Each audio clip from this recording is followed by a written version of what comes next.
Johnny Carson, right? Dee-dee-dee-dee-dee. Welcome to Bunto's Delusional Druggies on Disability Hangout.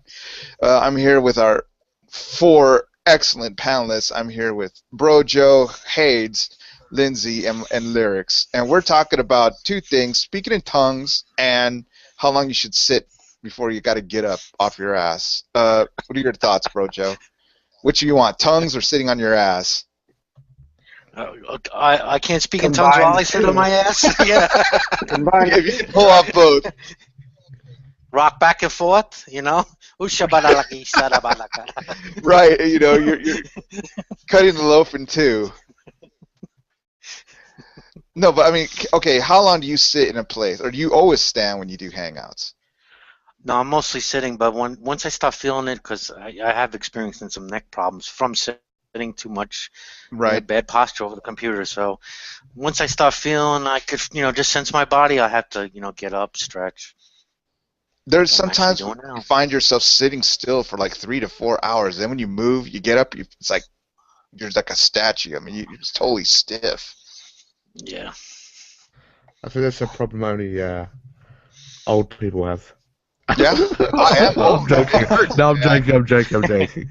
Do you think people now will be going, maybe as the years, go on, people will be going on disability for actually sitting at the computer too long? They'll create some kind of syndrome for that. That's a good What do you point. think? I think so. Isn't that going Well, on right carpal. Well, carpal tunnel. You can't. Isn't that a disability? You can have, maybe not carpal tunnel. now? Maybe it is. I have carpal tunnel, dude, from playing guitar, and that doesn't affect me really. I mean, it hurts, but it's not like job threatening or anything like that. Some people have it worse. Did you have to buy the arm brace? Yeah, I've had multiple tests where they shot like electrodes through my arm and shit, dude, to measure like where exactly it's at and stuff. And Okay. it's pretty annoying. My hands are messed up, dude. Did you get scared? What do you mean? Like, you're gonna lose your feeling or something in your hands? Yeah, for a while, like I could not move my right hand at all. And Damn. it was probably like a week, and like I would try to move it, and it would just be shooting pains all up my arm and stuff, and like I had to go get tested, and like they gave me a lot of steroids, and Yeah. the inflammation went down, but like it still acts up. Just the act of playing guitar now kind of makes my hands hurt. So it was a repetitive injury or just Yeah, it's just strained playing. It's just playing guitar for 20 years, dude. Yeah, anything because I had it too. It's if you do something with fine manipulation with your fingers for a very prolonged time, that's how you get it. But mine wasn't too serious. I think they gave me relaxant at the time. I was in a brace, but I also treated myself with actually some herbs as well. Oh, and that worked? Yeah, and yeah, it's fine. Herbs and berries do help, dude. Like pills or actual fresh fruit? I mean, fresh herbs. Oh, you get pills.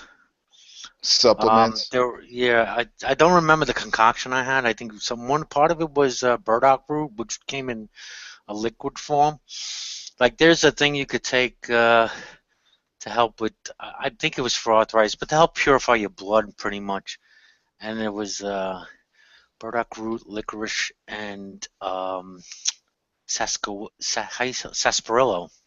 Actually. Oh, cool, man. How much does this Yeah. stuff cost a jar? Like $10 a jar? This is a while ago. I haven't used it in a while. You can get like little bottles, and they'll give you what do you call it? The dropper. Yeah. Yeah. Night dropper. Yeah, that Yeah. stuff's good. How much does that stuff cost? I don't know, dude. You have to do your research. Well, just ballpark. I mean, we talk like $20 a bottle or something. Nah, probably a few dollars each. Okay.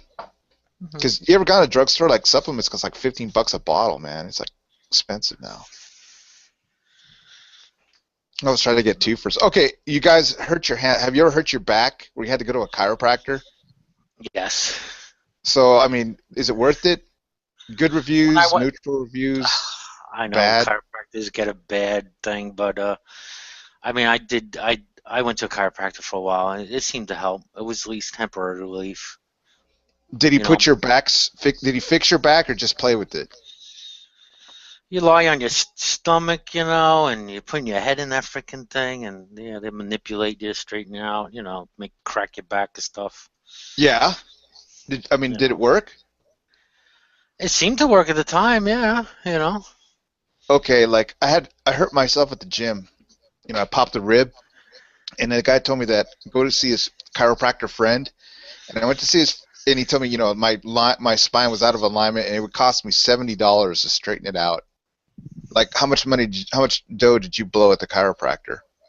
Dude, I was very fortunate. There was a guy in New York, and he charged $10 a visit. But again, this was many years ago.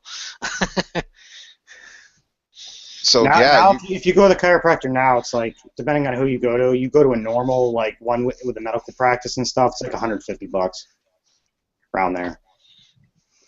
I just wonder if it's worth it. I don't want anyone to like crack my body. Like it just doesn't seem to make sense with physics wise. Why would you want to like pull your body out and all that bullshit, dude? I don't know. But, yeah, I was at a fair like last. They have a guy who has his booth, chiropractor booth, and my wife's like, oh, go, try. I was like, no, now for some reason, yeah, I get it. It's like I don't know if I want anybody messing with my back, I'd rather do my own kind of stretches or force stretch or something, and I'll be all right.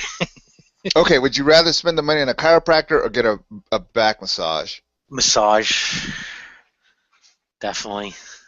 depends on who's giving the massage. Yeah, by some biddy, some sexy chick, man, giving you a sex massage. That's better than a chiropractor, correct? What is a sex massage, Bunto?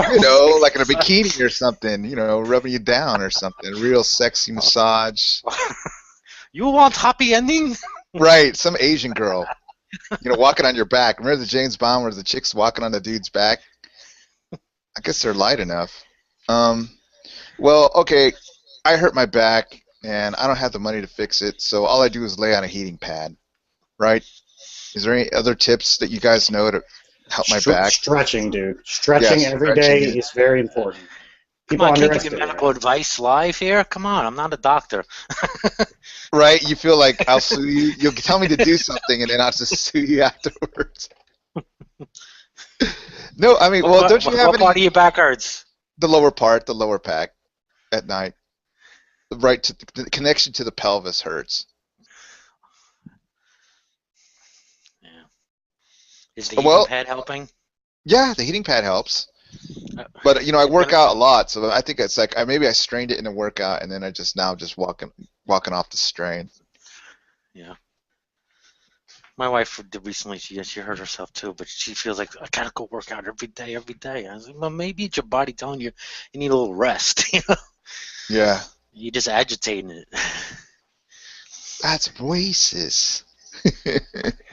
Well, okay, like when your wife hurts her back, you have to rub it, right? You feel it incumbent upon yourself to rub her back, straighten it out. Yeah, she likes when I give her a little. Of course, dude. Of course. Yes. Well, you guys have to save money. I mean, you can't say, "Well, honey, go see a chiropractor." You got to do it yourself. There's two things you have to do when you're in a relationship. You have to learn how to scratch back well, and you have to learn how to give massages well. That's the key, dude. Scratching back and massages.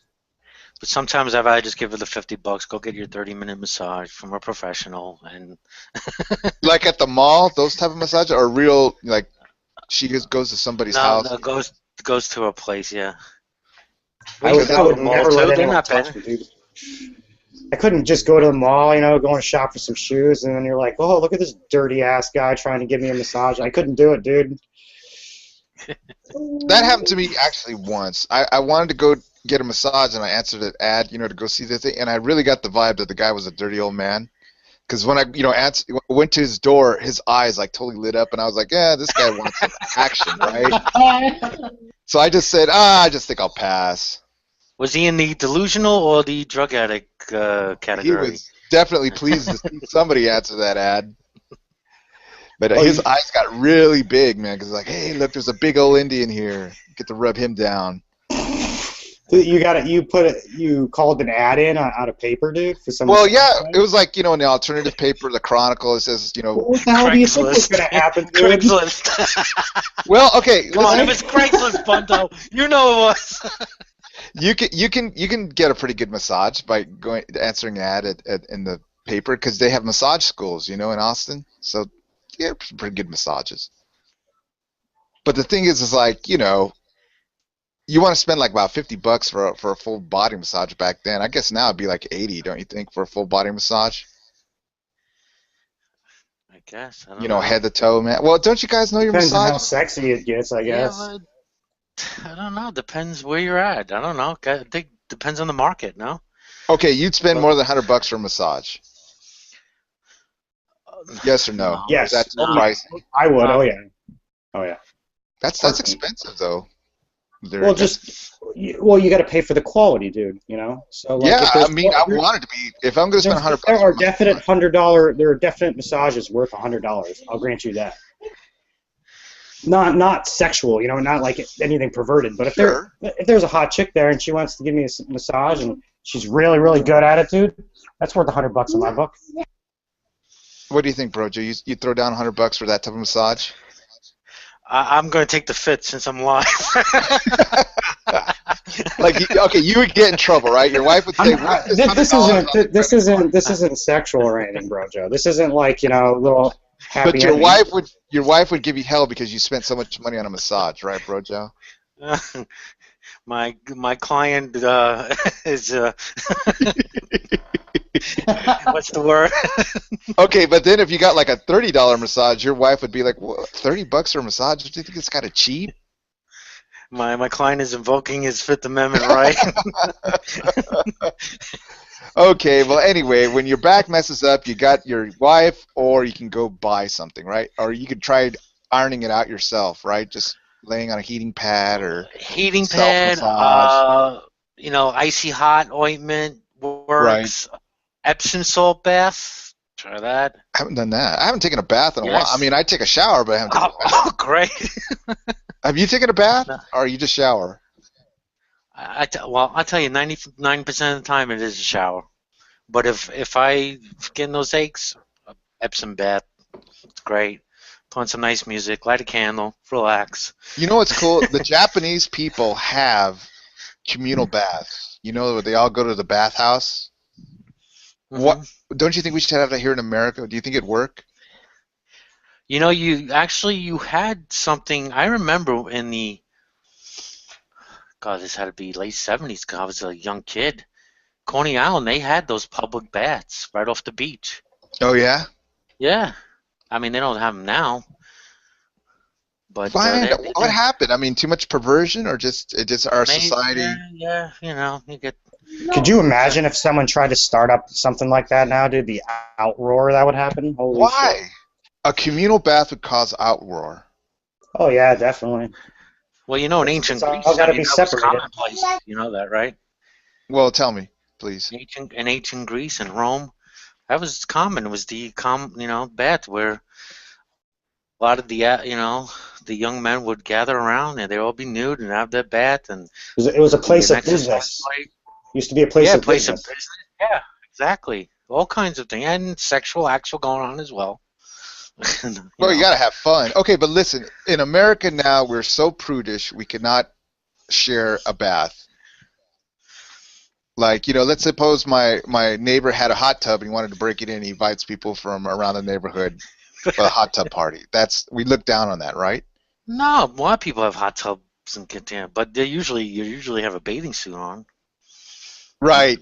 It's not okay. Everybody strip. We're getting in a hot tub. That would be frowned upon. Because we're so. Yes. What do you say? Engrossed with sex now, we can't have a communal bath. I think that's terrible, man. Come on, I've been in the military and like they had communal baths there, and there was an instance where nervousness and fear, just of the basic of your body. I think everyone has that, but right. As soon as you get over that initial kind of fear, it doesn't become a problem at all. I remember I cried when I was a little kid because they made us, we had to go see a Sesame Street show. I mean, I was a little kid, and they made all us kids take a shower at the same time, in one shower, and I cried because I was like, oh, no, I don't want to take a shower with everybody else naked. And I must have been like 6 years old or something, It's the curse of Adam and Eve, Bunto. I guess at 6 or 7 you start realizing nudity, right? I guess there comes an age where you don't care that you're naked, and then around 6, 7, or 8 you start realizing, hey, I'm naked, and you start crying. It's something to ask a psychologist. I wish Green was here. We could ask at what age does it kick in? It's pretty much when puberty starts kicking in, dude. Well, At least for women. My son's 4, and he'll run around naked. He don't care, dude. But yeah. my stepdaughter is 11 now, 10 or 11, and she's starting to hit puberty, and she's definitely shied up. Cognizant of her nakedness. Yes.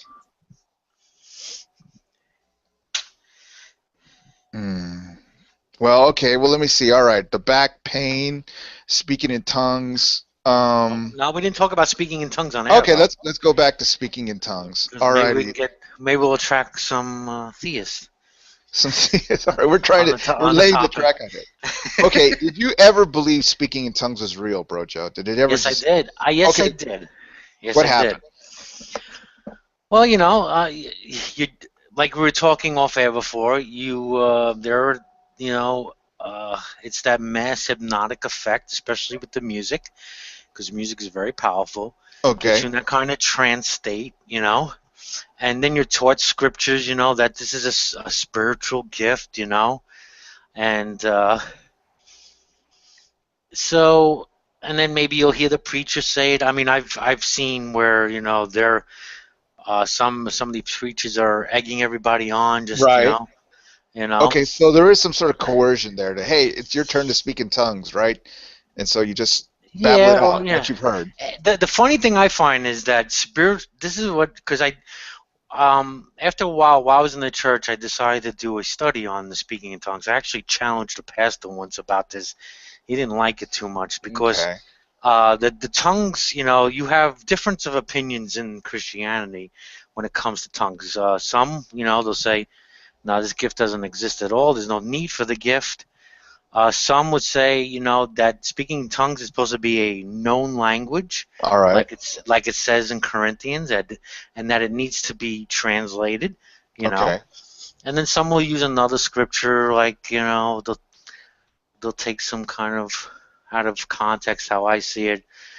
This spiritual language, it also says, though I speak with the tongues of angels, but have no love, I'm like a clanging cymbal, that kind of thing, Well, let me ask you this, Brojo. These are New Testament scriptures, or are they all Old Testament? No, New Testament. These are all New Testament. Yeah.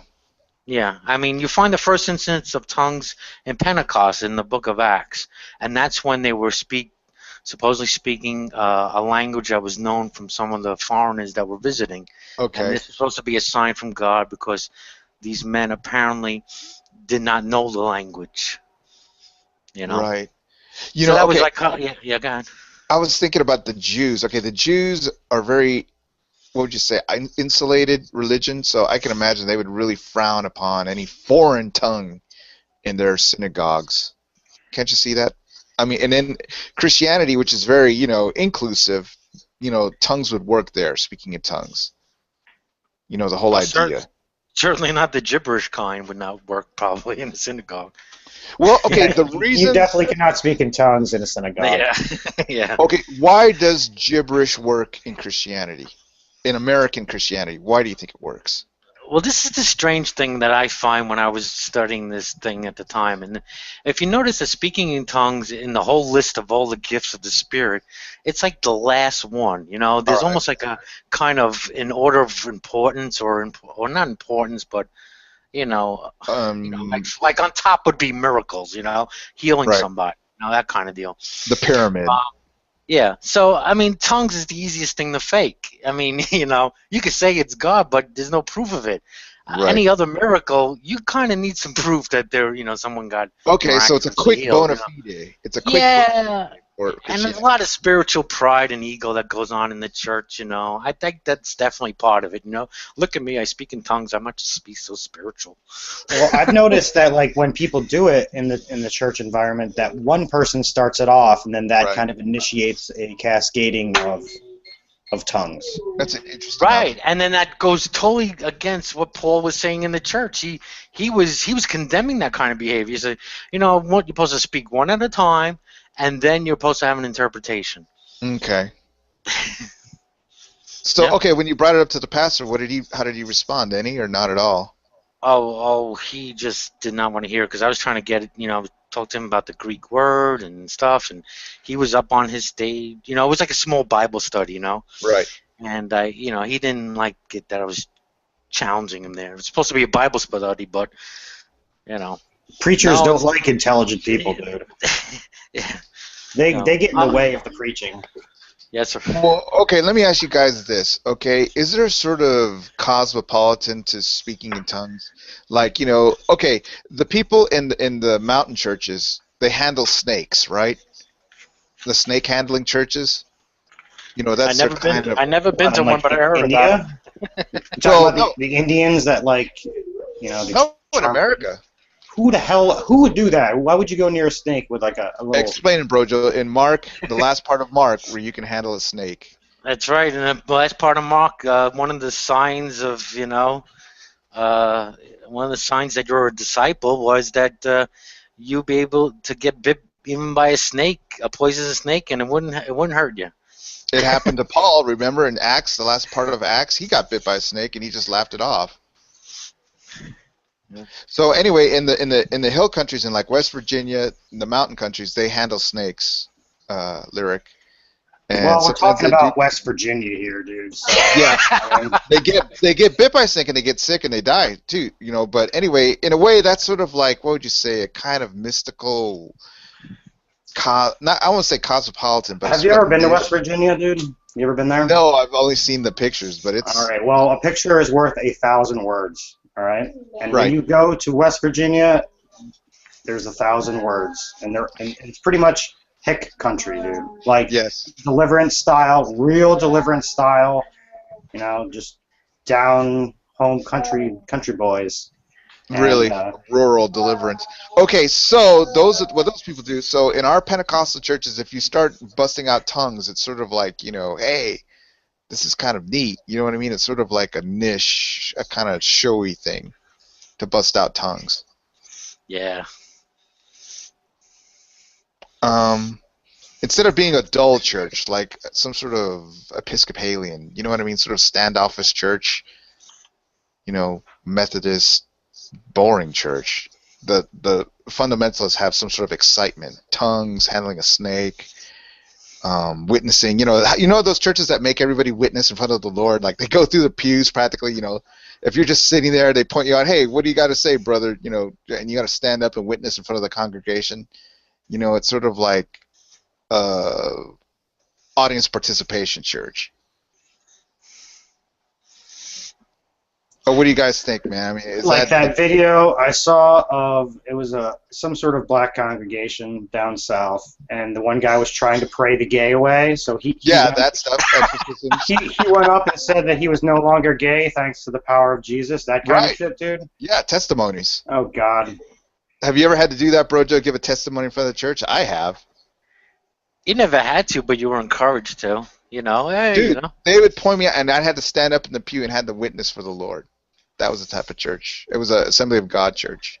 So what is witnessing, dude? Is it telling your sad story? Yes, Is that telling what your it is? sad story in front of Oh everybody. man, we all got sad stories. Boo-hoo. It's like what's it called? AA, like Alcoholics Well, Oh Anonymous. yeah, AA is just like that, dude. Same Well, shit. witnessing, I think, is different than testifying. Is testimony. The Okay.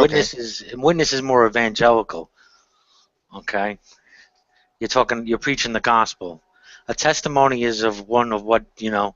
They're testifying to what God has done in their life. Okay, so if they said give a witness, you wouldn't necessarily tell your personal story. You just witness what you did that week, right? Yeah, or they have a sign. Oh, can I get a witness? But you would never have to be pushed through that, bro Joe. Like, you're sitting in the pew and then the pastor calls out to you, Brother John, can you witness for the Lord? And then you got to stand up and tell a story. No, you're not called upon. You're just encouraged. And actually, you probably would want to do it because, again, goes back to sometimes it could be a little prideful. All right. Well, okay. What would you had to do in a church that is special, like different than a Catholic church or a Presbyterian church? Do you have any memories of that? I as a witness, speak in tongues. What else? Heal. How about healing? Remember that? They touch people, heal them. Yeah. Slaying in the spirit, that kind of stuff. Slaying the spirit. But go ahead and explain that to the audience what that means, so they, in case nobody's been to a Pentecostal church. This is turning into a Pentecostal hangout, right? Well, yeah. Well, just so people know, because I bet there's people that have never stepped one foot in a Pentecostal church and want to know what it's about. For slaying in the spirit, there's very weak scripture to support this idea of slaying in the spirit. I'll tell you that much right now. All right. I think there's one where John had a vision, and the funny thing is he fell back dead. All right. He actually falls backwards. I think it was backwards. And then there's another one. God, I'm trying to remember now. I can't recall. But just to give our audience an idea, like there used to be this guy named Benny Hinn. You know who I'm talking about? He was big time in slaying in the spirit. He's still big time. Okay. He's still out there. What a charlatan. Imagine this, folks. Like the pastor will be standing up on the stage, and then there'll be a whole line of people that walk up to the stage, and then he'll lay hands on them, and these people collapse backwards into somebody catching them. Mm-hmm. Right? And then, is it an act? It's all an act, dude. It's all an act. It's all been planned out. Or is it real? Is it planned out or is it real, Bro Joe? Lyrics. Tell me. This is that mob mentality. That's what it is, pretty much. You get caught up in the fever. Someone else is doing it, and then you feel like you need to do it. That's what it is. It's a mass hypnosis. That's how I see it. Okay, mass hypnosis. Yeah, no different than when you go to a rock concert. It's just the energy gets flowing. It's contagious. What they're doing is they're getting you in an emotional state, and then they're telling you things. They're telling you certain things while you're in this emotional state. So your body automatically thinks that God is this feeling. So when you're listening to the music and you're getting into the slow jams at church, you start thinking that this feeling is caused by God because that's what your senses tell you, dude. And it's very easy to have one person speak into tongues, and then they get the heebie-jeebies, dude, and start doing it themselves. Okay, well, let me ask you guys this: is a revival? Who's speaking that alien language in the background? I know, really. That's my kid, dude. My kid's speaking in tongues right now. I love it. That'd work at a church. Okay, but which is funner, a revival or a rock concert? I mean, if you just want to have fun, see some. For me now, it's a rock concert, of course. Well, could you go to a revival and have some fun? Just see. Can I smoke a joint in the pew, dude? Yeah, that's right. You can't smoke a joint. I mean, I'll jam to some Christian rock if they let me smoke a doobie in the pew. But Okay, let's say that you had to take a drug test the next day, so you'd rather go to revival than a rock. God would give you the drug test. I think a revival would be funny. Go ahead. I've been to some of the black churches, and the music, I mean, I tell you, I really enjoyed it because they really get into it, and he's like dancing, and Baptist churches are awesome. Yeah. Oh, yeah. So some of that music is really good. Remember the Blues Brothers movie, the first one? Oh, that was fun, man. The church. I've been to churches like that, dude. They're awesome. You can feel the Holy Spirit, bro. When I go there, I'm definitely feeling it. I really am. It's awesome. So the mob mentality and just the feeling is just soaring through church. I mean, that's a fun part of Christianity, right? Everything else is baloney, but that's a fun part. What would you say? The fellowship on that level is fun. I'll always give that to them. That is fun. No, not really. Yeah. I don't know. I don't like that. That's not what I classify as fun. Camaraderie is good in Well, any sort of film. camaraderie. You know, whatever your brand of camaraderie is, if it works for you, it's good, I guess. Okay, they have this movie called Jesus Camp. Have you guys seen it? Where they put all the kids into Jesus Camp and they show you how they brainwash them. I Tate's don't has remember. seen I it. remember the title. I don't know if I saw it. I don't. It's a remember. good movie to watch because it could be a painful movie if you like in recovery or you're deconverted because you'll have all that painful memories of what they put you through to indoctrinate you. But when you watch that movie, you can see how they elicit emotion. I'll say that. Well, did you see the South Park where they had Butters go to the gay away camp? Oh Remember my that God! episode? So how did that go? He was like bisexual or something like that, Right. and the kid's like 10. You know what I mean? So the whole thing was a riot just because he was a 10. He was 10 years old. I can't remember exactly what happened, but some kid ended up like every 15 minutes, dude, someone would hang themselves because they were trying to like deconvert these gay kids, dude. It was a riot. I was lucky. I've never had to witness anything like that. We never had really exorcisms, but we had like a record burning. I remember they had all us kids bring in like a Kiss record or something so they could burn it. Can you believe that? They got a barrel like in the parking lot of the church, and we put in our record. I think somebody threw in a Styx record, and somebody put Kiss Dynasty, and they burned it. I mean, it's just insane stuff. Anything like that, Bro Joe, where they had to explain? I remember Satan that to movement. kids? I remember that movement very well, but I liked my Led Zeppelin records too much. Yeah, I know. You can have my Kiss record, but not my Led Zeppelin. Physical graffiti, no way. Yeah, I think Jimmy Page is probably one of the best acoustic guitarists of our generation. Oh yeah, shoot, man. I'm not really a big fan of his electric stuff, but his acoustic stuff's amazing, dude. Oh, I love it all, man. I think he's awesome. So, did you ever have to do that lyric? Go to the church and they explain to you devil music? Nah, man, what are you talking about? It's I'm a true, musician, yeah. dude. I'm a musician. I don't have that kind of crap. At Pentecostal churches, they have those things where they explain to you how the devil tries to infiltrate you. Yeah, playing certain songs backwards and stuff, right? Well, they tell us not to listen to disco and listen to Kiss. Creates sexual desire, bro. And Right. That's against God. That we'd be rebellious to our parents if we listened to disco. Oh, I remember they used to say "kiss" meant kids in Satan's Satan's service. right? And but the thing is, back then, could you imagine parents today? I mean, the kids today are like sending naked pictures of themselves with sexting. I mean, it'd be totally out of their control. I mean, we were very docile back then, all things considering, in the 80s. Yeah. I mean, today's kids are just, man, they would just drive our parents crazy. They'd have nervous breakdowns. Remember A Christmas Carol? Remember like how good that movie was? It was very wholesome. We don't have any movies like that anymore. Okay, do you think that kids today are less wholesome, Brojo, or they're just the same as we were? I'm not in the community, like that, so I can't really make a judgment call there. Well, You're when probably you hear better the off news, asking my wife, who's a teacher. She'd probably give you definitely a better consensus on. well, I mean, when you hear the stories in the news, they tell you that the teacher's a predator, a pervert, and then the kids are like feeding the girl, not trying to knock her out so they can have sex with her and then film it. Remember that one?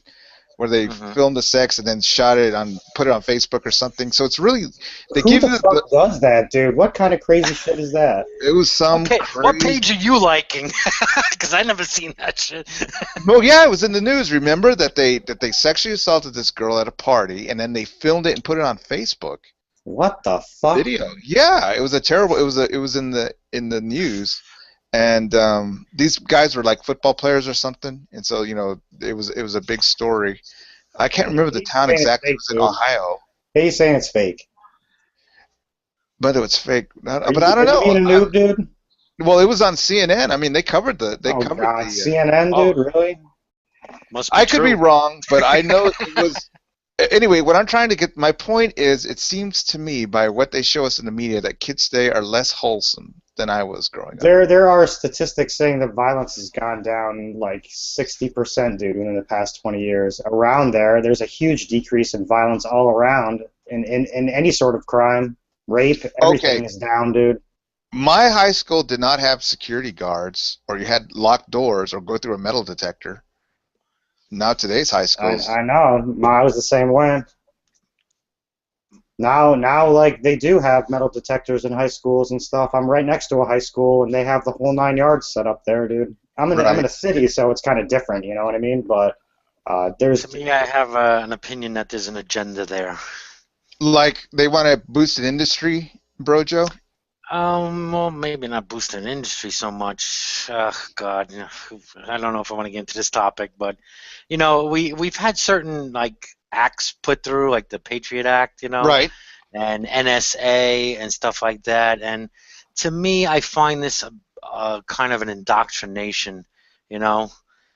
Okay, that we're a society on edge, that we need to have security permeating our society, cameras and everything. That's how I see it. Are you scared? Has your fear increased since you were a kid? Do you feel scared to go outside anymore? I don't. I don't need anyone like watching me. I don't need all these police. You know, I'm able to take care of myself. Always have been. Well, you know what? I just came to my mind, you guys. But I could smoke a cigarette in the front bench of my high school when I was going. People did it all the time. You could smoke right in the front. I mean, those days are gone forever. We used to smoke weed on the benches. You kidding me? Yeah, I mean, you could smoke right, weed, dude, right? but we could smoke cigarettes right in our front benches of the front of the school. I remember kids and teachers going out on smoke break. Yes, we used to smoke. I remember that too. The teachers used to smoke too.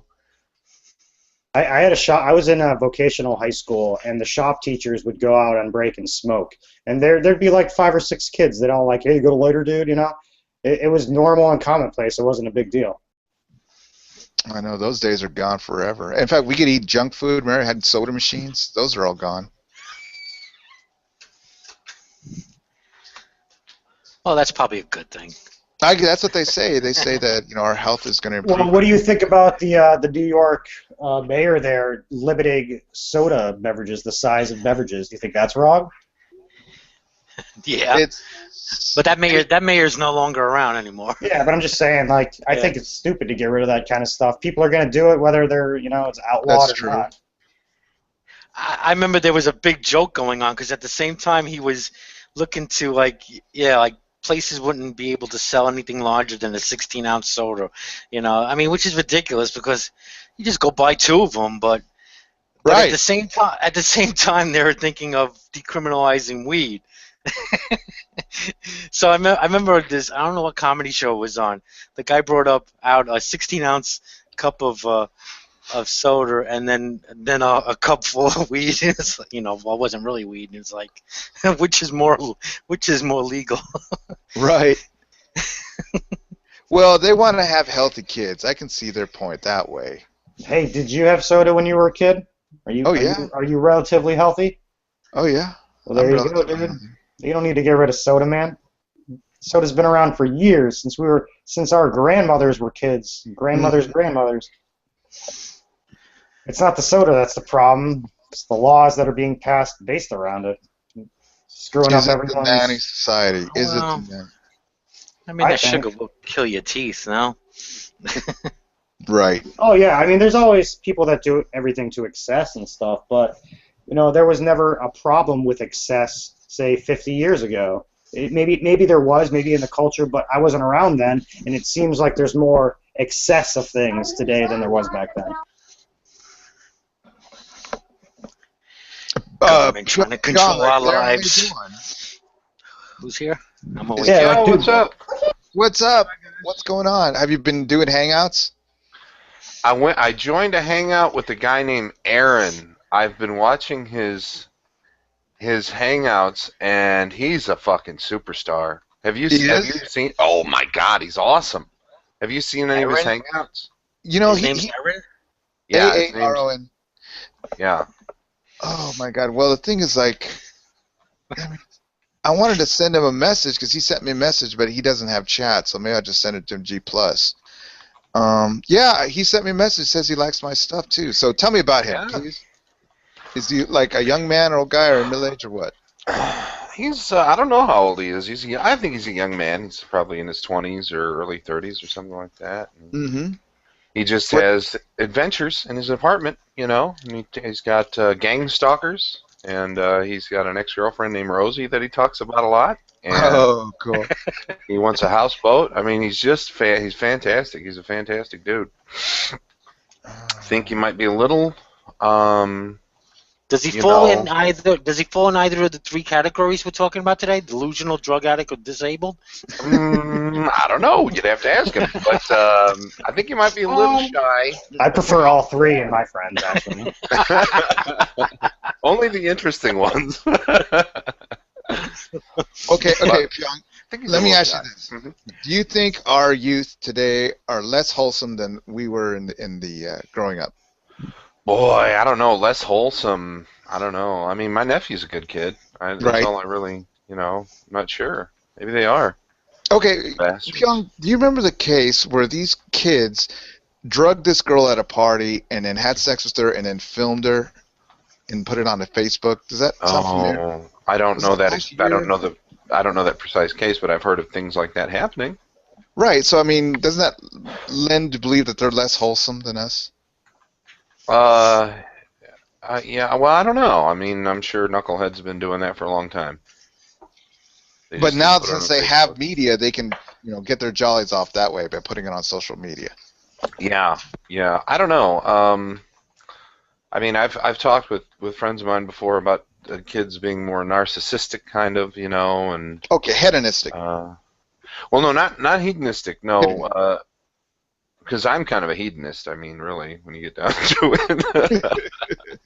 But they just think of themselves, like they think of themselves more. But that, like I said, my nephew's a good kid, so I can't generalize like that. So I'm not sure. I'm not sure. What do you think, Bro Joe?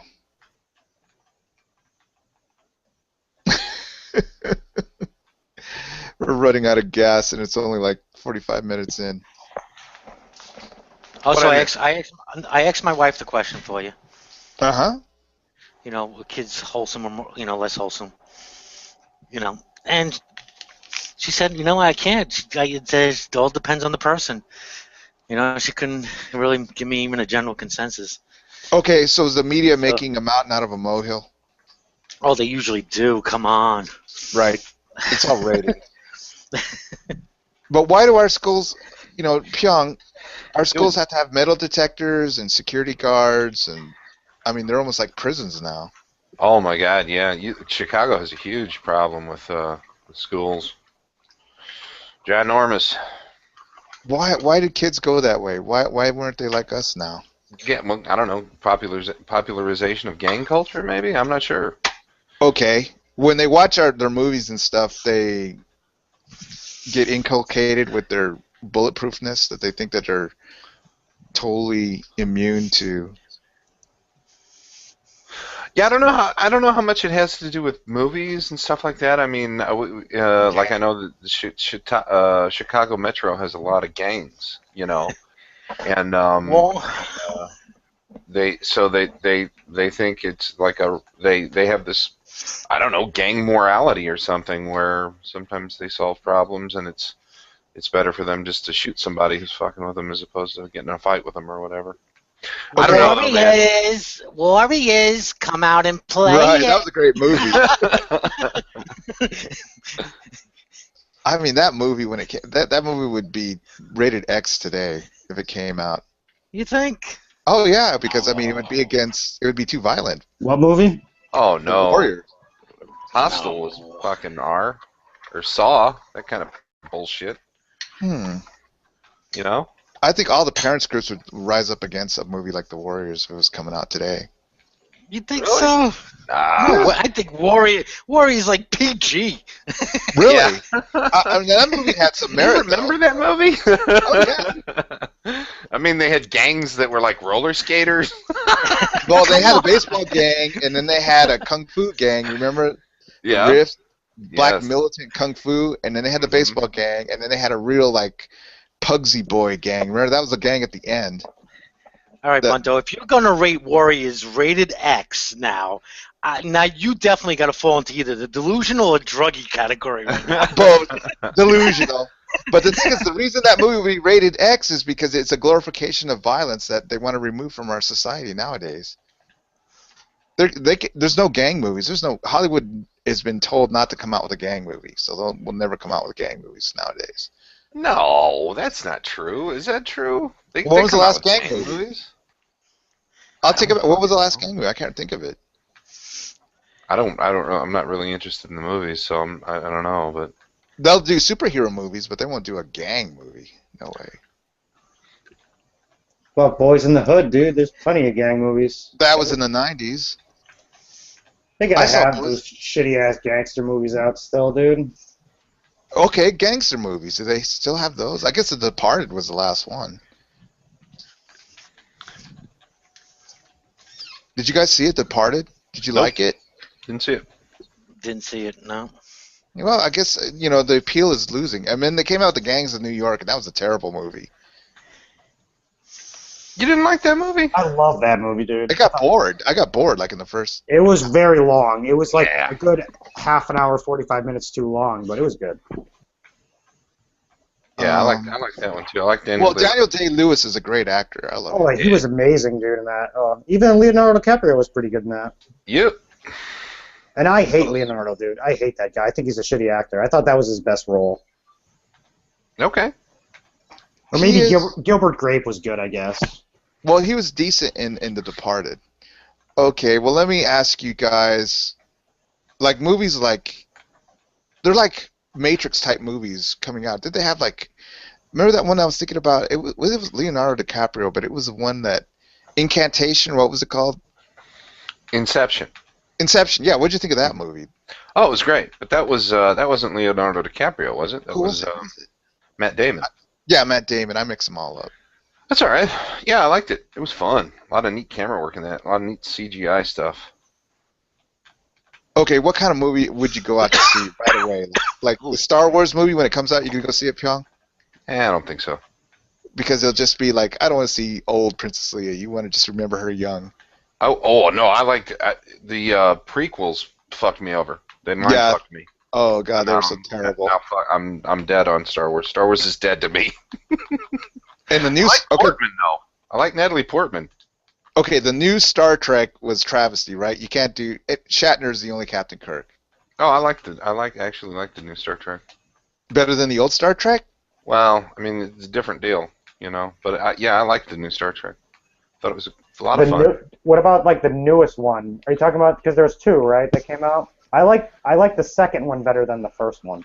Into the Darkness or whatever. Yeah, it the was one called. I think it was Khan, right? Mhm. Yeah, I like that one. I thought that was a very good. It was like an episode of Star Trek, where the other one kind of was. The storyline was so all over the place, dude.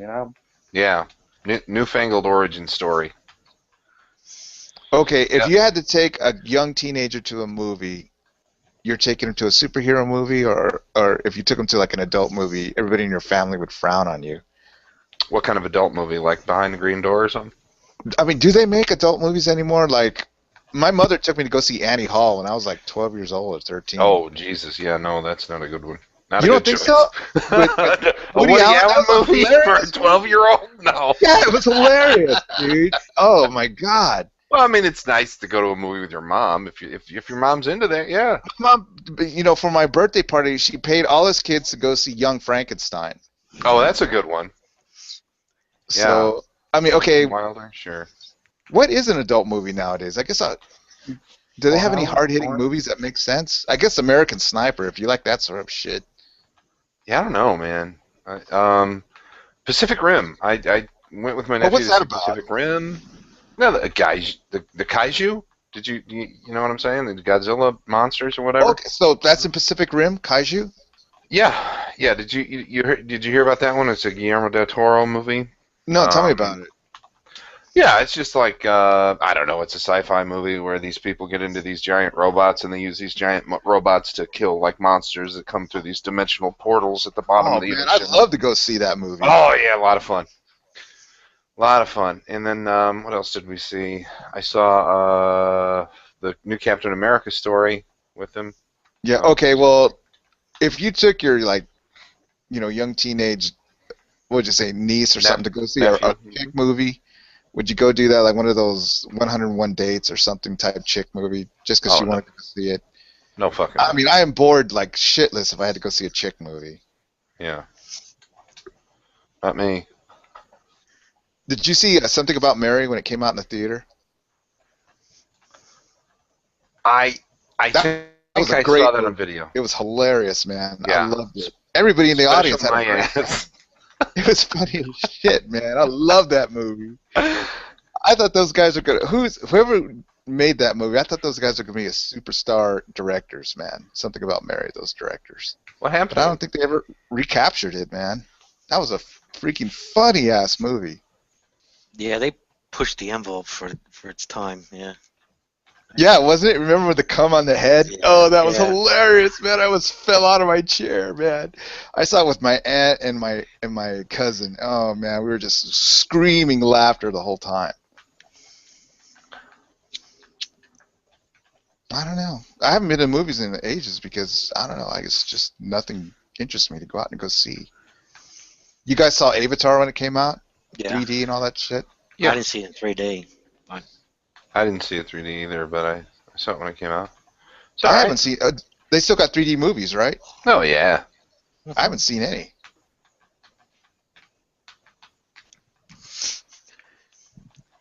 Avatar 2 is coming out relatively soon.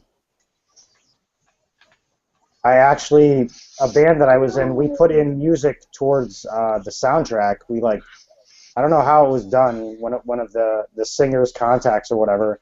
It's still up in the air as far as like what the actual music is going to be on the soundtrack. So I don't know what the deal is, but I do know that music that I played guitar on might be on that soundtrack. Oh, badass, dude. Yeah. Nice. Okay, how about this? Here's a nightmare scenario, guys. You got like, I don't know, an 18-year-old cousin or 17-year-old cousin, a boy, right? And he says, let's go see the new SpongeBob movie. I mean, would you go? Yeah. To go Is he see that paying? new SpongeBob movie? Oh, God. Is he paying or what? He's paying. Oh, yeah. I mean, he wants to go see the movie with his uncle. So You don't he like goes- SpongeBob, dude?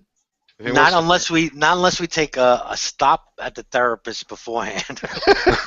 Well, what would be wrong with that, Brojo? I mean, what would you say? It's like that movie's too little for us, too little kiddie for us, or what? SpongeBob is like Ren and Stimpy, almost. It's like the new age Ren and Stimpy. Remember Ren and Stimpy came out? It was awesome. Like there's boogers in it constantly, and the animation was cool. SpongeBob's kind of like that. It's made for like 12 and 13-year-olds, but for some reason they push it to like little kids, like 4-year-olds. But all the humor is almost adult oriented. What do you guys think? You could go with your cousin to go see that monstrosity, or would you just get drunk beforehand? Listen, I don't have any kids. My brother had the kids, and when they were watching it, they were younger than 10. I definitely, maybe a few years old, and I really didn't sit through many SpongeBobs. But yeah, I think that sometimes I did catch a little bit of adult humor, like Lyrics was saying, but I didn't watch much of it. But it I does seem a watch little it all kids the movie. time, dude. I watch it all the time. SpongeBob's pumping 24/7 half the time, and Are you smoking a joint too? SpongeBob's Yeah, really. pretty good, dude. I like SpongeBob. I like SpongeBob. I'm sorry, I'm a queer, I guess, but Okay, which is worse, seeing a SpongeBob or go seeing a chick movie, a chick lovey-dovey movie? I'd rather go see SpongeBob. Yeah, SpongeBob. I'd watch SpongeBob. It's funny. Whatever. I don't care if whoever the 18-year-old's paying. I'm going. Whatever. That's fine. He can want to go see Frozen. That's fine. I don't even know Remember- what Frozen is. When you guys link me like the best SpongeBob episode, one of the best, I'll go check it out. All right. SpongeBob's fun. Okay, like remember that Sisterhood of the Traveling Pants or something like that? It was a definite chick movie. Okay. I mean, wouldn't you just rebel? You'd say, no, we're not going to go see that movie. Okay. But they say, Eric, Uncle Eric, I want to see that movie. All right. I'll tell you, if you're just starting to date a girl, yeah, go to see the chick movie. No, I was thinking like, Go it's, see it. it's your niece or something that wants you to go, and it's like, oh God, help us. I guess I'll go.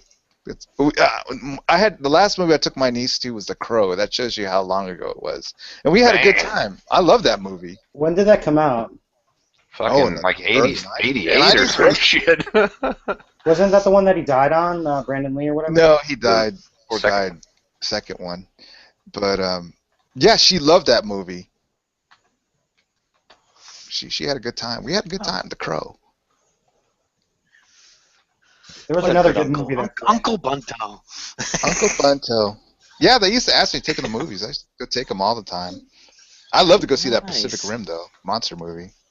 Yeah, it's fun. It's somebody fun. said in the side chat that it was like Transformers. Haynes, why aren't you talking?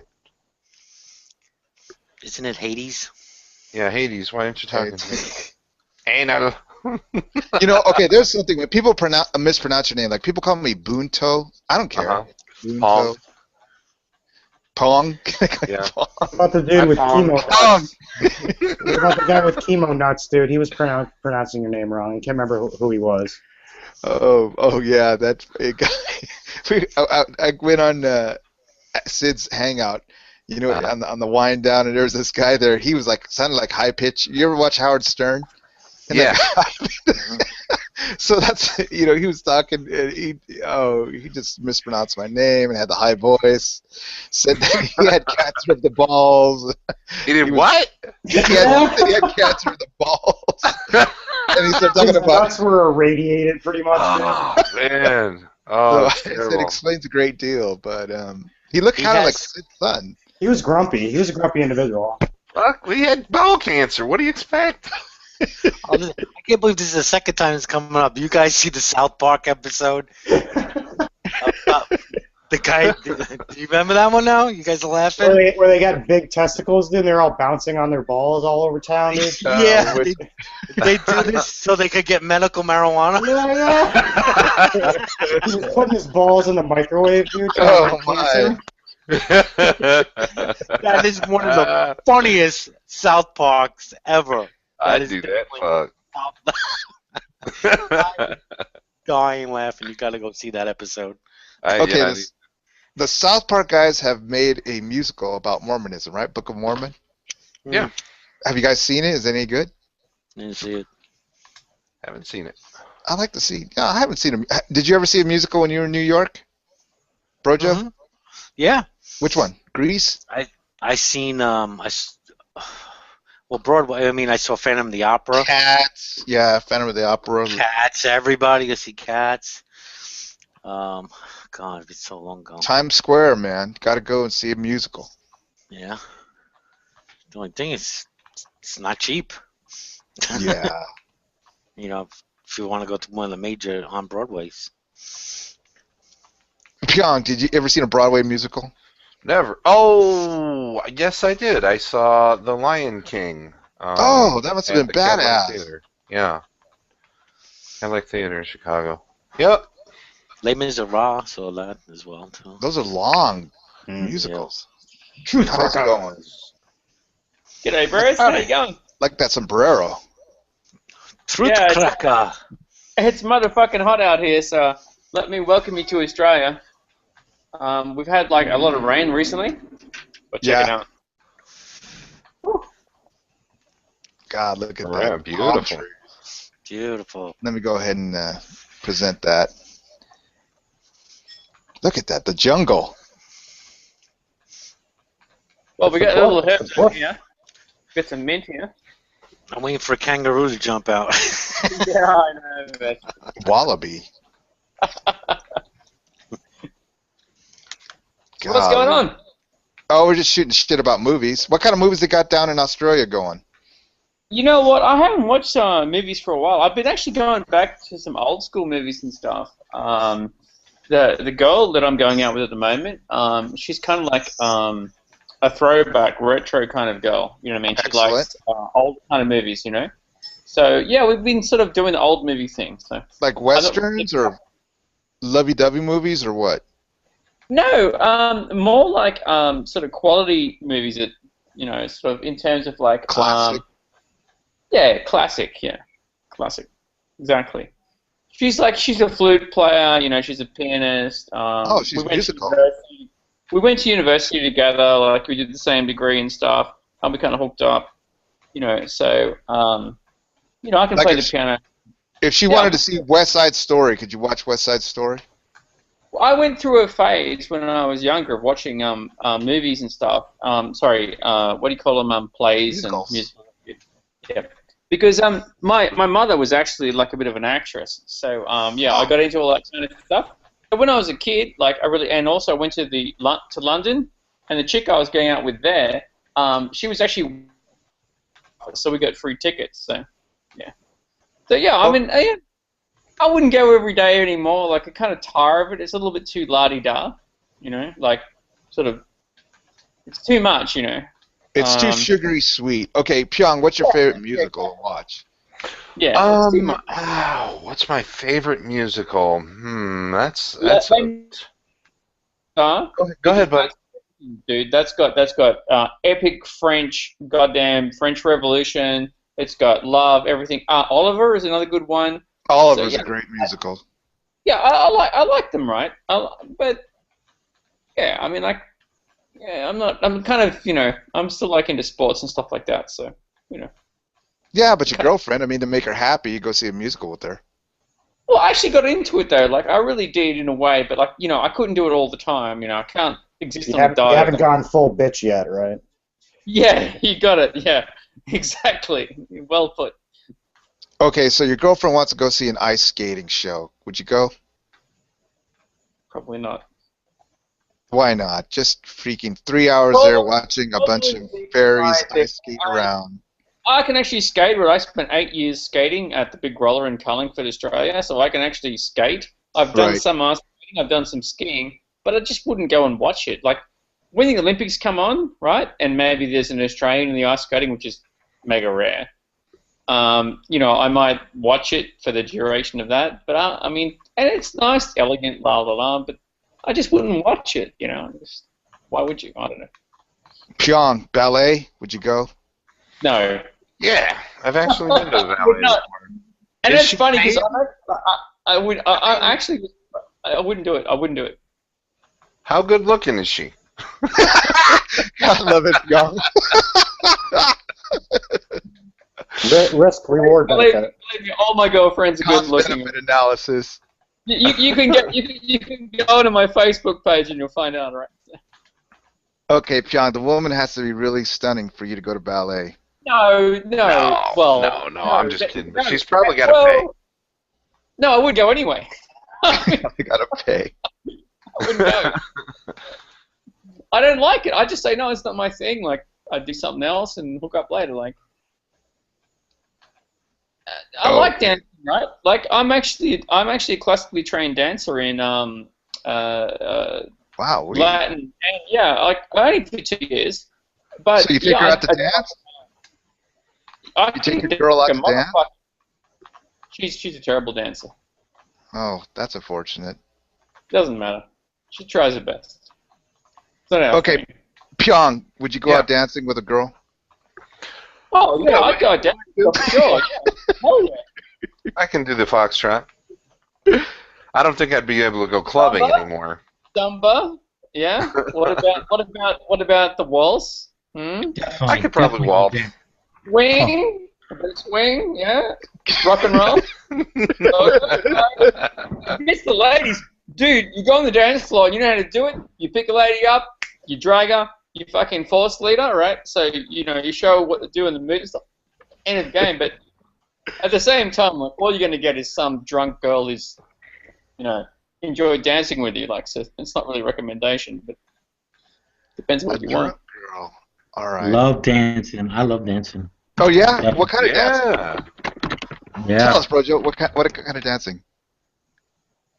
Well, I mean, back in the 80s and stuff like that, it was more freestyle, but I have taken, some lessons. A little bit of swing, a little bit of Jitterbug. waltz. Can you jitterbug?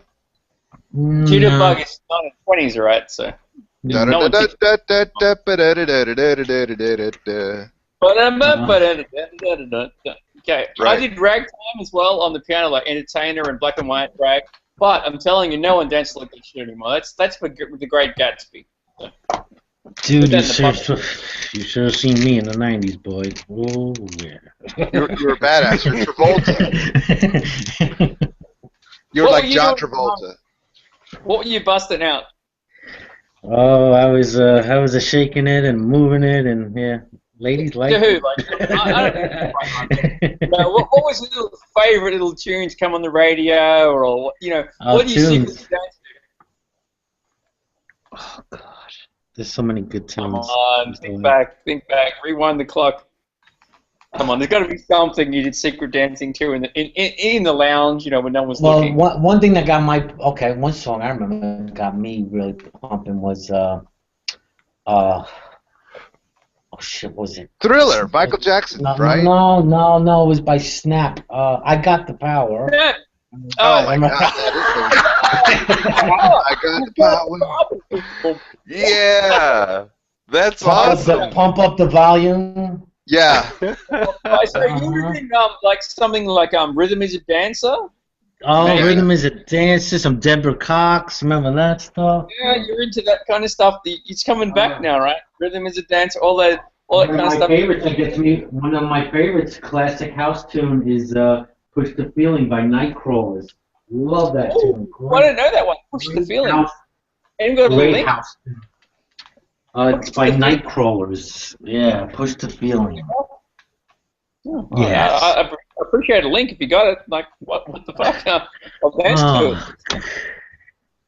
Sure, I'll find. Make sure you get the right version. Okay, those days are gone, right, Bro Joe? Yeah, see that? Tailored. I'll make sure you get the right version. See, it's like, I want you to know the right one. Those days are gone, Bro Joe. No more dancing. No, don't do much clubbing. No. Yeah, I'm a bit old for that too myself. Like Like they held a gun to your head and said dance, you couldn't bust them out. Absolutely. But, yeah, I mean, like, I don't know, you sort of get to the point where you just drift away from it. It's like a drift. You don't say one day, oh my God, I'm not going dancing. I got a link for you, and this is pretty good audio quality, I must say, too. Oh, nice. I'm going to favorite that one, Brother John. Is that the one you just sent? Oh, hey, what are you doing? What the fuck are you doing?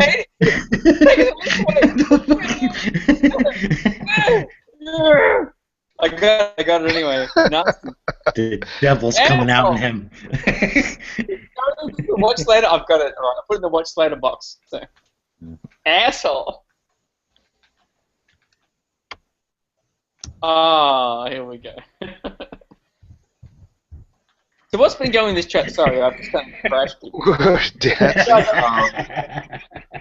What do you got? I mean, I just totally crashed it. Like, what are you talking about? Can I participate in the discussion? We're talking about movies. Okay, cool. Okay. Have you guys seen that movie, right? Like, I've sort of seen references to it, and recently I looked it up. It's not a great movie. It's a B movie. But is this guy who's got sunglasses on, and he puts the sunglasses on, and when he puts them on, he sees all different words like obey, consume. Yeah, they live. Whatever. Yep. Roddy Piper. It's a really fake fight sequence in there and whatever, but I thought it was a great concept for a movie, and so I suffered through it. It wasn't the greatest movie, but I like the premise of the movie. I thought it was pretty good. The rowdy one. Yeah, the guy puts his sunglasses on, like, and then when he looks at street signs and he looks at people, and he looks at like stuff, it says consume, obey, do, like Right. once it like breaks it into like what it's actually meant to be, like that's pretty much the purpose of this propaganda. The whole thing is just breaking down into words, which I wouldn't say I completely agree with, but there's definitely an aspect of that in that. Yeah. So this is my problem with it. That actor is a wrestler. He was a very intensely popular wrestler. You're right. Yeah, he was a wrestler. You're right. Yeah. The rowdy one. Pyong, was that Roddy Piper? Yes, that was the rowdy one. Pyong, did you know about Roddy Piper? Yeah. Oh, he put people in sleeper holds, right? Yeah. How cool is that? Sorry, my era. I'm 40 years old. He used to put people to sleep, put them in sleeper hold, like you go like this, and then you just put your hand up like that in the back of the neck, and you push, and then it's good night, sweetheart.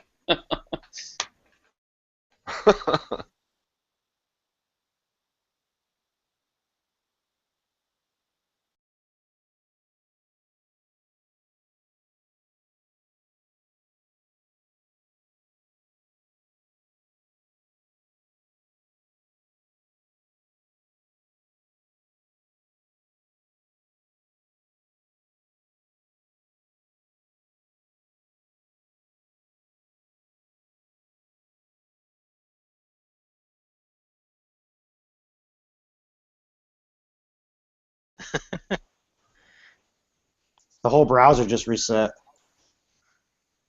Yeah, I got a server error came up. We're still live though, it says. You with us, Bunto? Be right back.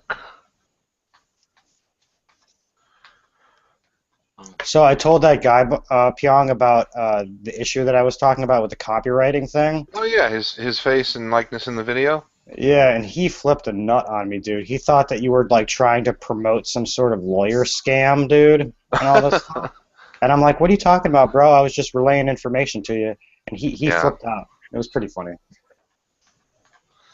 Oh, I missed Yeah. that. Okay, the audio is returned.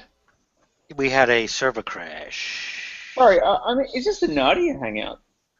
No, this is the Bunto Hangout. Is Nadia come here? I mean, I don't know. Like, No, this is not Nadia's Hangout. This is oh, Bunto's yeah. Nadia's pretty delusional, cool. druggy, disabled Hangout. Which Well, one are I you, mean- Which one are you, Truth Cracker? You delusional, drug addict, or disabled, or all three? Which one? Well, I'm the person who funds all three through my tax dollars, right? Because I actually work for a living, so I'm the very unfortunate one here. But yeah, I go onto Nadia's Hangout sometimes, and she's pretty cool. Like, she's never said anything. She's very sort of neutral about everything. But there are some people there, obviously, like people in opposition stuff, and I can't even go there anymore because just if you say something in opposition, everyone blocks you, and so I never block anyone because I actually want to talk to people.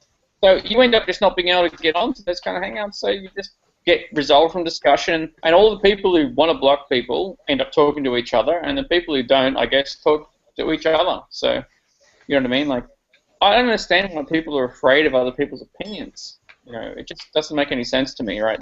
I'm not always right, and in my life, like sometimes I've been very wrong, and by talking to other people, I've figured out I was actually incorrect. So blocking people doesn't make any sense to me. So anyway, that's another issue. But I mean, that's just how the world works. What do you think, Pyong? I think About what, Big Daddy? He's just fine. I love it. too funny. I don't Blocking know. people? Yeah. Yeah, blocking people. How about Yeah, that? blocking people's fun. Yeah. Hades is in a feisty mood tonight. I've noticed. Yeah. I kicked his ass in typing, though. Did you see Hades' new Lacey Green video? What's it about? Lacey Green? I haven't. Still around? Awesome. Ah. Very well done. Boy, he goes point by point through all the stuff she says in this video. And I tell you what, I've actually seen that video Okay. that he did a criticism of. And I just my eyes glazed over. I was like, this is fucking absolute bullshit. But kudos to him because he literally went line by line and said, this is why this is wrong. And Right. all of his points were salient. They all made sense. It was good. He did a great job. Who's that, Hades? Yeah. Yeah, I Oh. saw that one too. Yeah. Yeah, check it out. I had to skip it, like, because I kind of got bored. Like, I knew that he was making good points. I had to skip the video up, you know, get to the end of it. But yeah, I mean, he's obviously Right. like super careful and dissecting things to the last degree. He's like a sushi chef on the goddamn video. You know what I mean? Like, All right, I'll check it out later. Well, consider is yourself Lady having a new subscriber, Hades. Lacey Green's kind of an interesting character. She's a girl who used to be prominent on YouTube for showing her boobs, and now she's a feminist. Sorry, who was that? Lacey Green was her name? Lacey Green boobs on YouTube. I'm having a look. Yeah, she initially, like, all the videos that she would make, like, would be down shirt videos and stuff, and All right. you know, looking at her cans, and now she's a feminist. So, but whatever, that's fine. She can Her be a videos make a lot more sense with the volume down, if you know what I mean. Well, how big is she? She does blockhead bullshit, though. I mean, it's just like, oh my god, you know. And Hades did a good job calling her out on it. So, what were you saying, Bunto? I'm You think sorry. she'll respond? I mean, she's a big fish. I don't know. Oh, I see that video. You're saying, yeah, that girl was kind of annoying off the bat, right? Like, I only watched a couple of minutes of it, and like, she was like, you know, I'm not a feminist. Oh, I'm not a feminist. You know what? I'm a very feminist. I'm like, dude, for a start, right? I'm not looking at what you're saying. I'm looking at your attitude, behavior, and I'm looking at like what you've just launched into as a very young person as an ideology, but you've just clung on to. You've got so many rungs to go on the ladder. I just fucking tuned out. So that was the end of it. It's pathetic. What's the difference between the new feminism and the old feminism, Brojo? You have to ask Hades about that. He's the Hades. Yeah. Get your microphone. Go put your microphone on. Well, I don't think there's anything wrong with women equally participating in the workplace. And, like, my girlfriend is actually an Asian, Malaysian Australian. I went to university with a bunch of them. They're just like us. They assimilate. My problem is when people don't assimilate. Like, they come to a country and they try and, like, you know, set up their own little shop and go, well, hey, you're wrong and we're right. And they, you know, they start a fight. Right? I've got a problem with that. Right? You want to start a fight, go back to your own goddamn country, you know, and do what you want to do. You want to come here and so I don't agree with everything, but you can't be antithetical. You can't just completely take the opposite view as a newcomer and go, well, we're right and you're wrong. It's just going to create a problem. So, yeah, I don't have a problem with other cultures and countries coming to people. And that's how we all assimilate over a long period of time. But it has to be gradual. You can't walk into someone's fucking house and go, here's how you're going to run. You know, you'd be doing it for like X amount of years, hundreds of years, maybe even 20, 30 years, and go, oh, you're all wrong. You've got to do it like this. That's a recipe for conflict. So you can't do it like that. And people and the idealized liberals and stuff who wants to all become coffee-colored people that just all are the same and there's some kind of monolithic replication, that's not going to, for a start, it's not going to happen. And if it did happen, that would be the most complete tragedy on earth. So, yeah. My thoughts on the matter? Pyong? Yeah. I don't know, man. I mean, the feminism, the difference in the feminism that Hades was talking about was egalitarian, a gender egalitarian, a person who has a position of being a gender egalitarian, which is, and I feel that way. You know, Okay. I've said that. Matter of fact, to a friend of mine that I was saying, you know, I feel absolutely that women should have all of the same rights that men have, all of them. Not, you know, nothing different if they don't want. And I still recognize that we're a sexually dimorphic species as well, so they get the benefit of that too. And I got no problem with that. But the new stuff is more exclusively about females, and it's a lot of the propaganda and stuff. It's just like uncontrolled assertions. I mean, it's man almost hating, dude. It's man hating. well, some of it is man hating, and some of it is like a lack of skepticism, with regard to social issues. You know, where people just listen and accept what is kind of spoon-fed them, and it just doesn't make any sense. And that's one of the things I got out of Hades' video.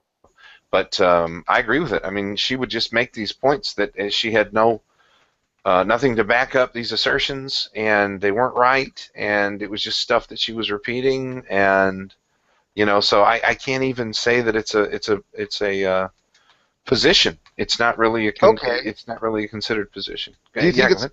some sort of artistic expression? Some sort of Well, look, performance art? who do women call when they get in trouble? They don't call other women, call them to counsel each other. When you actually get in trouble, they call men to come in and protect them, right? Because there's violence going on. So as long as that happens, I mean, there is a difference between men and women in terms of strength and weakness. There's always going to be a dichotomy in society, and that dichotomy is going to resolve itself in culture, and that culture is going to resolve itself in some kind of workable solution.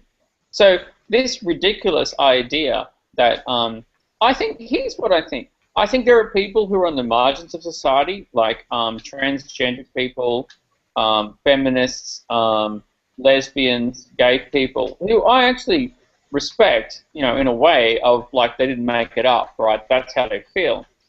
They've somehow gathered together and hijacked the agenda of the majority to make us all sort of, I mean, if you're a minority, how else do you do it, right? You have to somehow guilt the majority into feeling bad for them. And yeah, I do think we should have tolerance for them, right? I think that we should just leave them alone. But it's just gone to some ridiculous place where men and women are just equalized. There's no Hey, go ahead. What's your take?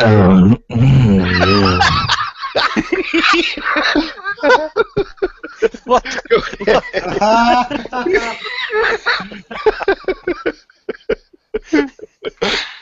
I'm sorry, I don't understand.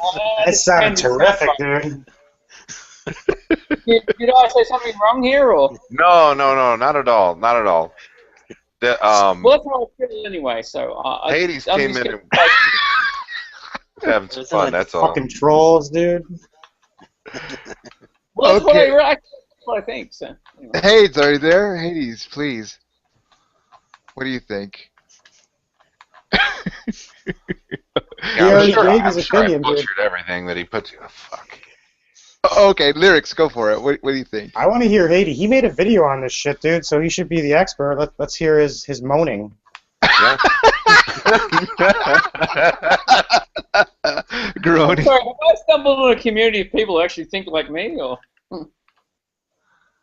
is it antithetical? I think you're right, Truth I Cracker. can't work it out. You're laughing at me or with me. No. We're not laughing at you. We're laughing at Hades and his stuff. I think there might be some lag, Truth. Oh, You didn't hear all that noise, Truth? You didn't hear all that moaning and deep sound yeah, but I don't through your understand. speakers? What do you guys actually think? I don't really know you guys. I mean, I don't really mind what you think. I'm prepared to. We're all gay, so we're all gay, so we're all LGBT. So. Well, what it is, I actually go on all kinds of hangouts, right? So, it's very difficult for me to understand what people really think because, I engage everybody.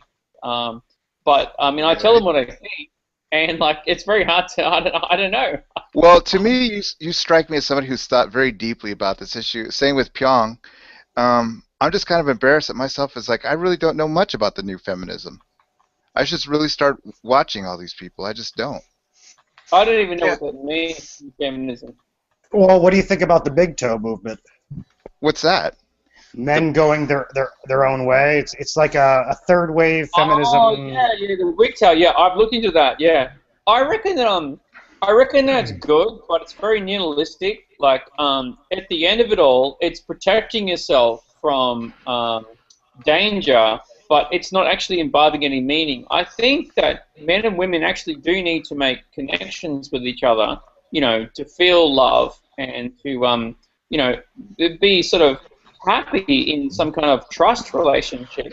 And the MGTOW movement, I respect it because it's trying to insulate yourself from the bad things that happen with men and women. But at the end of the day, if that continues, then we're basically going to have a bunch of men and women who don't marry each other, who don't talk to each other, who don't trust each other. And that's a bad thing. What do you think, Brancho? I have no opinion. How many guys here have actually been married? This is the Hades going.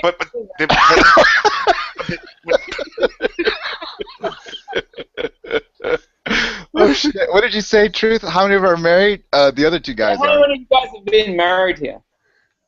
Yeah, yep. I'm I have. married. Not me. I am. Okay, that's I fair am. enough. Look, Young many times, but he's. I'm telling you, like, to marry the right girl is a good thing, right? Because, like, you know, you trust them Girl. and, like, you know, you can get along with them. Because people need that, right? Men and women are different. And to actually marry a girl, you know, who actually, you know, understands you and stuff, you know, it's a long, slow process. The MGTOW movement is good because it's a backlash against the feminists, right? You know, that's necessary. But it won't lead to happiness, at least to isolation. Men and women need to move together to a point where they respect each other. That's what I'm trying to tell you. You think there's a lot of shunning in the MGTOW movement, or even the feminist movement? By the way, can I think it's a reactionary movement against women trying to use men, yeah. and I agree with that, right? I totally agree. But we need to move on from that somehow. We can't just stay there in that shunning way, right? The reason we're shunning them is because they're not doing the right thing. We want them to do the right thing. So somehow it has to come back into balance because we can't just be like hermits forever, like masturbating porn, right? So at some point, good enough for me. Good enough for me. well, it can, and absolutely. You know what? Have you ever been married, Truth Crackers? Yeah, I actually have been married, yeah. I'm divorced, right? I have been married, so yeah, I was married to a girl for 10 years. She's a stunner. Like I understand completely the MGTOW movement, and like me myself, I would not want to get you know, I've got a girlfriend, right? But I don't want to be mixed up in like this whole sort of, you know, what do you call it? Legal system of the marriage where, you know, they get all your money and stuff like that. No, I don't want that. But at the same time, I think that it's natural that men and women will get together. So somehow we need to go from antithesis to synthesis, you know, and try and fix this problem. You know, it's not an intractable problem. Yeah, I'd agree. The way you can still be a MGTOW and have a relationship. It's mainly about marriage. Yeah, exactly. What is it called? Marriage is just one way. I mean, you can have a relationship with people without it being marriage. You know, you can have a girlfriend. Right, but you can still be MGTOW and have a relationship, right? Yeah, absolutely. Yeah, basically, what you're trying to say to the girl is, I don't want you to fucking take advantage of me. You know, I want you to like me for me. You know, but if the MGTOW movement tries to go too commercial and says that like it's a transactional relationship, well then it's basically saying what we need is prostitutes. We basically, all women are is just prostitute relationships with either pay for them subtly through dinner or you pay for them explicitly, and that's all women are. Now, that's not. There are good women out there and good men who actually want to have the bond of trust. Is it going to be broken? Maybe. You have to take a small risk, but maybe be selective. You know, find the right woman. You know, test her out. And actually, you can actually have a relationship. What was it? Test her out. Take her for a test run. Yeah. Yes, you know, marriage should be like driver's licenses, right? Like a car. Every 4 years, you know, then you decide whether you want to renew it or not. I don't mean it like that. I don't mean it like that, right?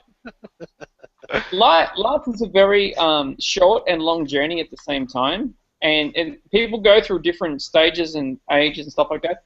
And look, it's completely possible for people to go through life as a bachelor, and women as a spinster. There's no need to get married. I'm not saying that that's necessary. There are physicists like Feynman, and there are people, and there are lots of people who go to marriage for the wrong reasons, who have affairs because they actually don't like it. I'm not saying marriage is the be-all and end-all or commitment, but there are relationships that you can commit to that actually have meaning. You know, it doesn't matter about the ceremony. The ceremonies are bullshit, right? They actually don't mean anything. The real meaning is, you know, the interaction between the two people. That's what has actual meaning. Pyong? Yeah, I agree. Well, I mean, I've never been married, so, but I dig what he's saying. That's fine. Sounds Have good. you ever fantasized about marriage? No, never. Like you wake up in the morning and start fantasizing about it? A husband? I mean, a wife. Husband. Excuse me, I mean a wife? We're in Bunto fantasy land now. Right. Yeah. Early in the morning. Okay, Bro Joe. There's a lot of validity to that point of view. Oh, we're live. I'm married. Don't even get me into this conversation. Rojo's out. He's out. Lyric, your thoughts, please. Anything to... I'm going to pull a Brojo here. All right, well, there's marriage for us. Marriage is wonderful, Bunto. You notice that the guys that are actually married in the talk don't want to talk about it? Okay. That's how you keep a marriage. Wonderful. That's how you keep a marriage. You don't talk about it. The Supreme Court are going to cover gay marriage, and they're going to approve it, correct, Pyong? Pretty much? Yeah, probably so. That's what I expect. They should have done it a long time ago. They should have done it 6 months ago when they had the opportunity. Okay. Do you guys object to that? To the Supreme Court finally approving gay marriage on the Fed level? Let me tell you that I saw my aunt get married at 60 years old. She was a lesbian, and it was the most beautiful thing. Just because of not the fact that she got married, but just the fact that it was made legal, and she had to wait that long. You know, it was the only time I saw my brother cry, which is an amazing thing, dude, because he never cries. He's one of those guys, and it was beautiful that I live in a time now that we can allow that. I approve of it. Brojo, you approve? I have no problem with it.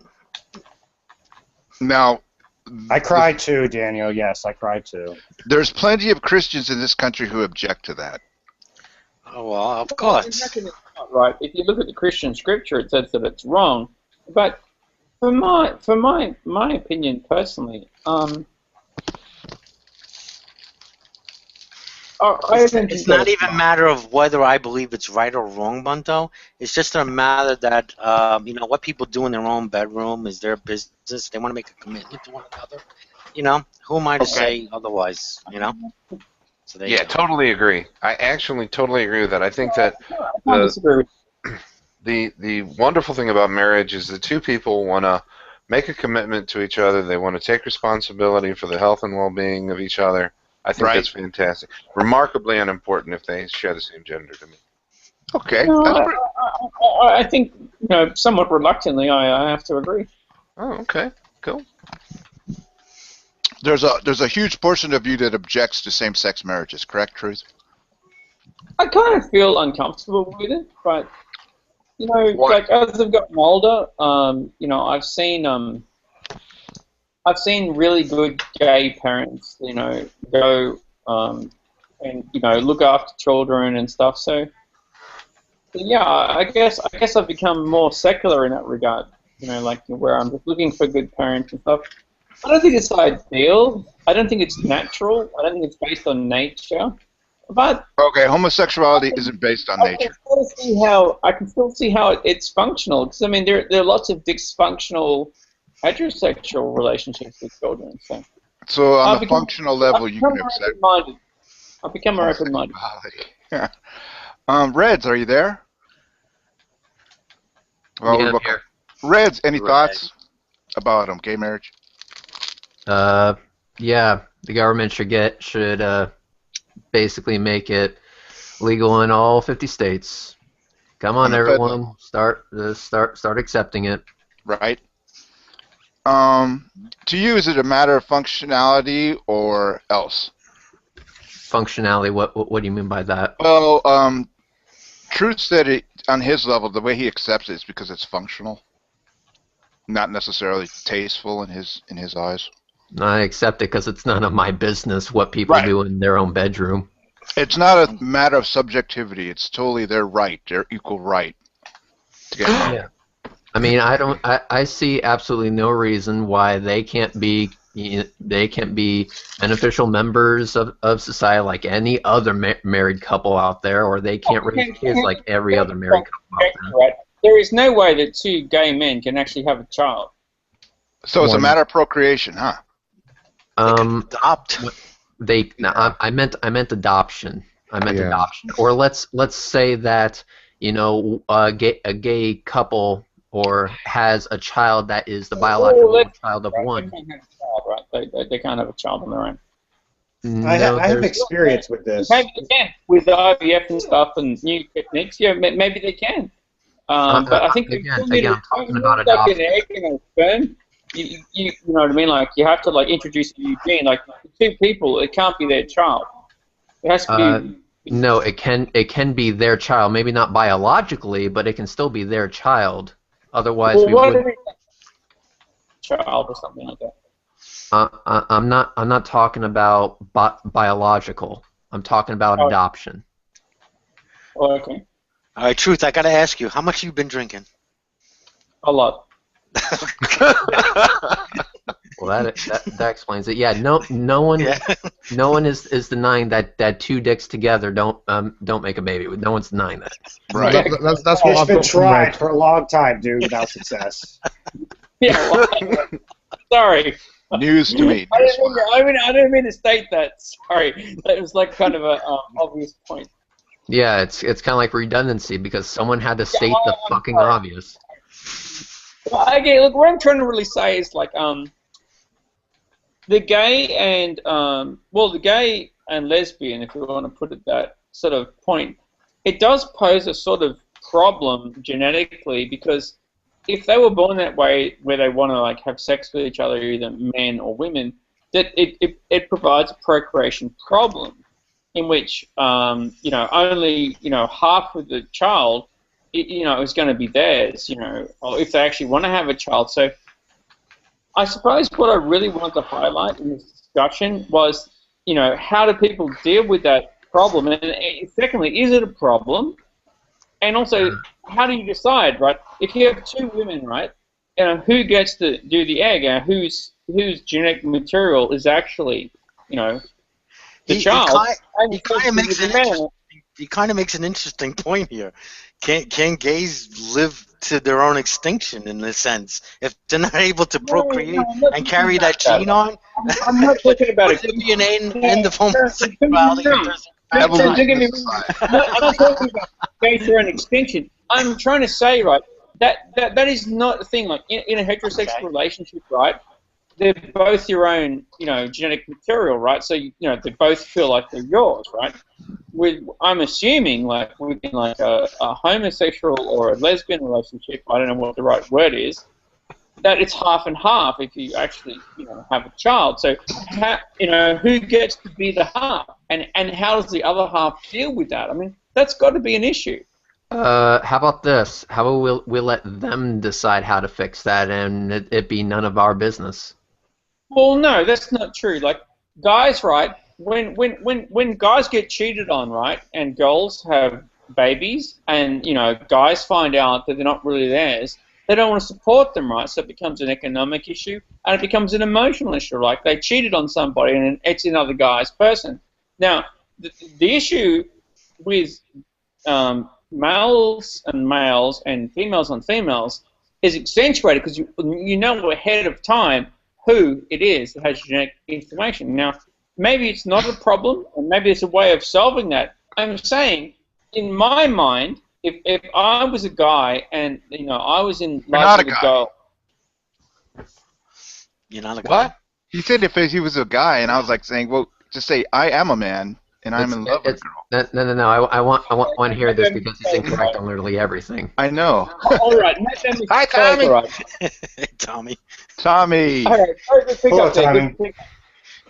I was trying to speak for the third party there, right? If I was a guy, right? I was trying to speak for the third party there on the lesbian part. No.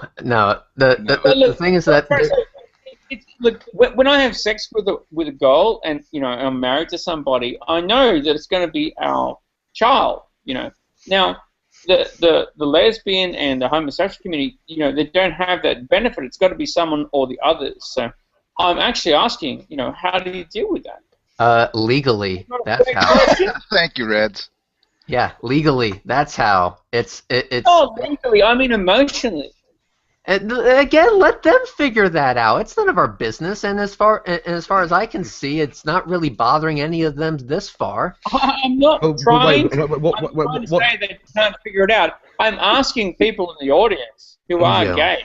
Yeah, then you have to ask a gay person that question, because only they would be able to answer it. They probably flip a coin. Well, given his situation, would it be more difficult for a lesbian couple than maybe a male couple, since one of them, if they would decide to say get inseminated, one of them, right, they're going to have more of that special emotional bond, like a mother has? The hell if I know, and the hell if I care. The thing is that if they have the ability to raise that I think child it'd properly, be equally difficult. I think it's just as bad for both of them. I would say if they have the ability to raise that child properly and that child's going to have a loving home and whatnot, I don't give a shit. Okay, and if they didn't, you just give them to the state? Yeah, just like other people make mistakes. Because I'll tell you one thing: being a crappy parent is not just something on the heterosexual side. It's also on the homosexual side as well. You can be a crappy parent no matter what you are. You're so quick to defend. You see, I like talking to people on the liberal left because they're so quick to defend things that I'm not a liberal. Statements that need defending. Okay? I don't adopt any type of political title, just so you know. I'm intelligent. I don't use those labels.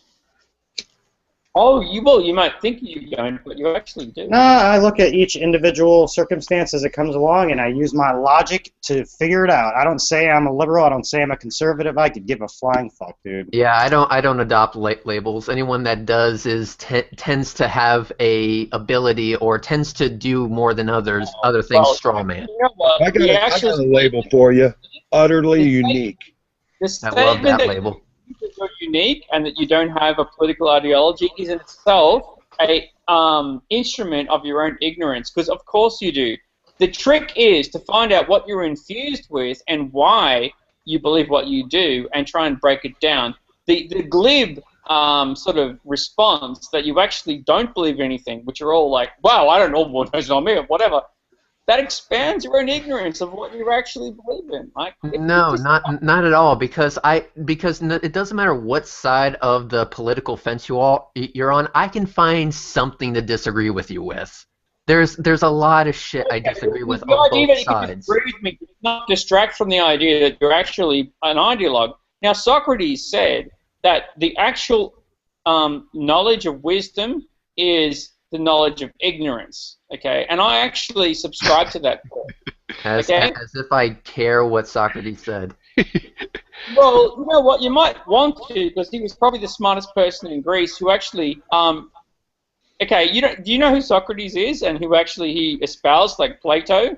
And then after the Archimedes? Hence why I said I don't give a shit about him. So no, I never studied him. You were smarter and more skilled than Socrates, Aristotle, and Plato, even though you don't know who they are. You must be motherfucking off the goddamn chart. I would assume so. Yeah, this seems to be going over a lot of people's heads. No, it's going over your head. No, what's going over your head is the fact that the concept that you don't have to adhere to a certain political label is just blowing your fucking mind right now. I don't know why. And that you're a slut. I'm being too adverse still here. Let's calm it down, right? Because okay, that's a good point. Tommy, welcome to the show. What's your thought, please? My bad.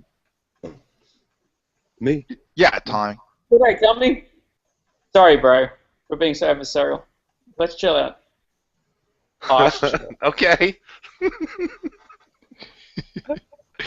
Thank you, Tommy. What do you think? Me? Yes, Tommy. Oh, Saint Tommy. Thank you, sir. I don't have a thought right now. I was kind of in a state of meditation, but thank you for your inquiry. Well, Pyong, what do you think? Hades, I want to hear what Hades has to say about feminism. Please, that's what I want to hear too. Feminism, hooray! What's the difference? Hades. Well, hello, Hades. Welcome to Bunto's Delirious Drug Addict Hangout. And today, Listen, what's the difference between third wave feminism and like 1970s feminism? Old school. Well, the actual definition applied in first wave feminism because they were actually fighting for something, right? I mean, way back, right? They were fighting for the right to vote and equal pay and pretty much rights they didn't have. So, yeah. Whereas nowadays the issues they bring up are either non-issues or very, very minor. Yeah. Right. So like one of them were in the video. One of them was Lacey Green saying that cinemas they rate female orgasms as PG and male orgasms as R. I mean, what a trivial kind of first world problem, Right. Right. So I mean, I wouldn't even say that's really an injustice. But no. So basically, feminism focuses on one gender by the definition. It's the advocacy of women's rights on the grounds of the equality of the sexes. So you're focusing on women's issues and you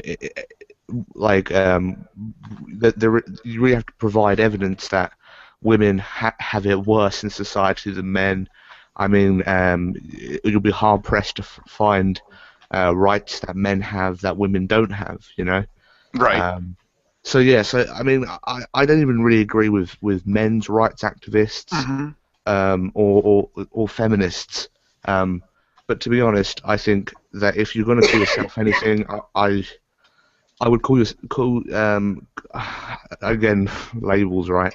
But I would call yourself egalitarian or humanist, or just don't even call yourself anything.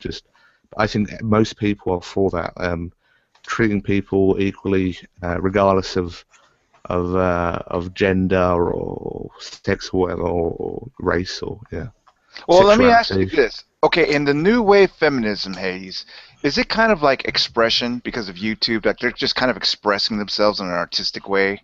Because like you say, they probably don't have the same substance that they did as old schools. Well, I mean, I for a position that I hold, I can give justifiable reasons, and Lacey's reasons, they were bounded. They were based on poor evidence, right?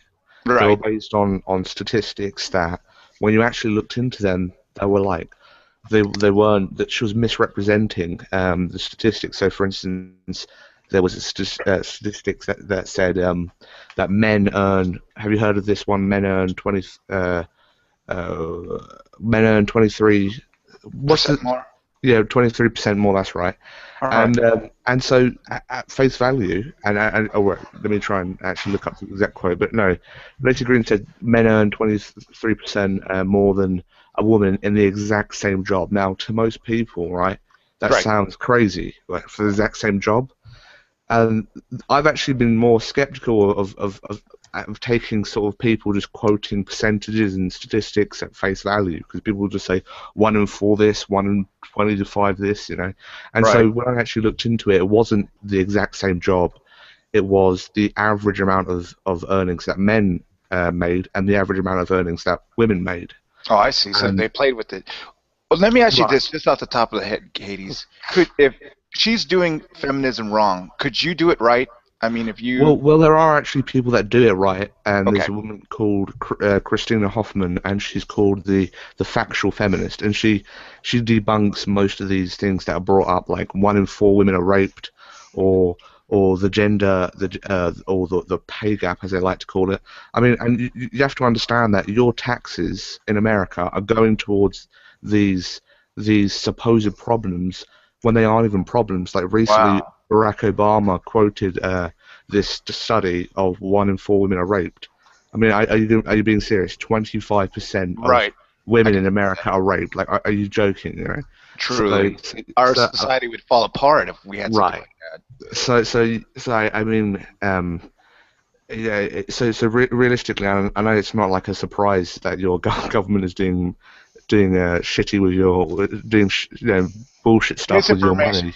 Okay, Kiz, what are your thoughts on that? As far as, is it real, the new wave feminism? Do they have points, or is it more expression?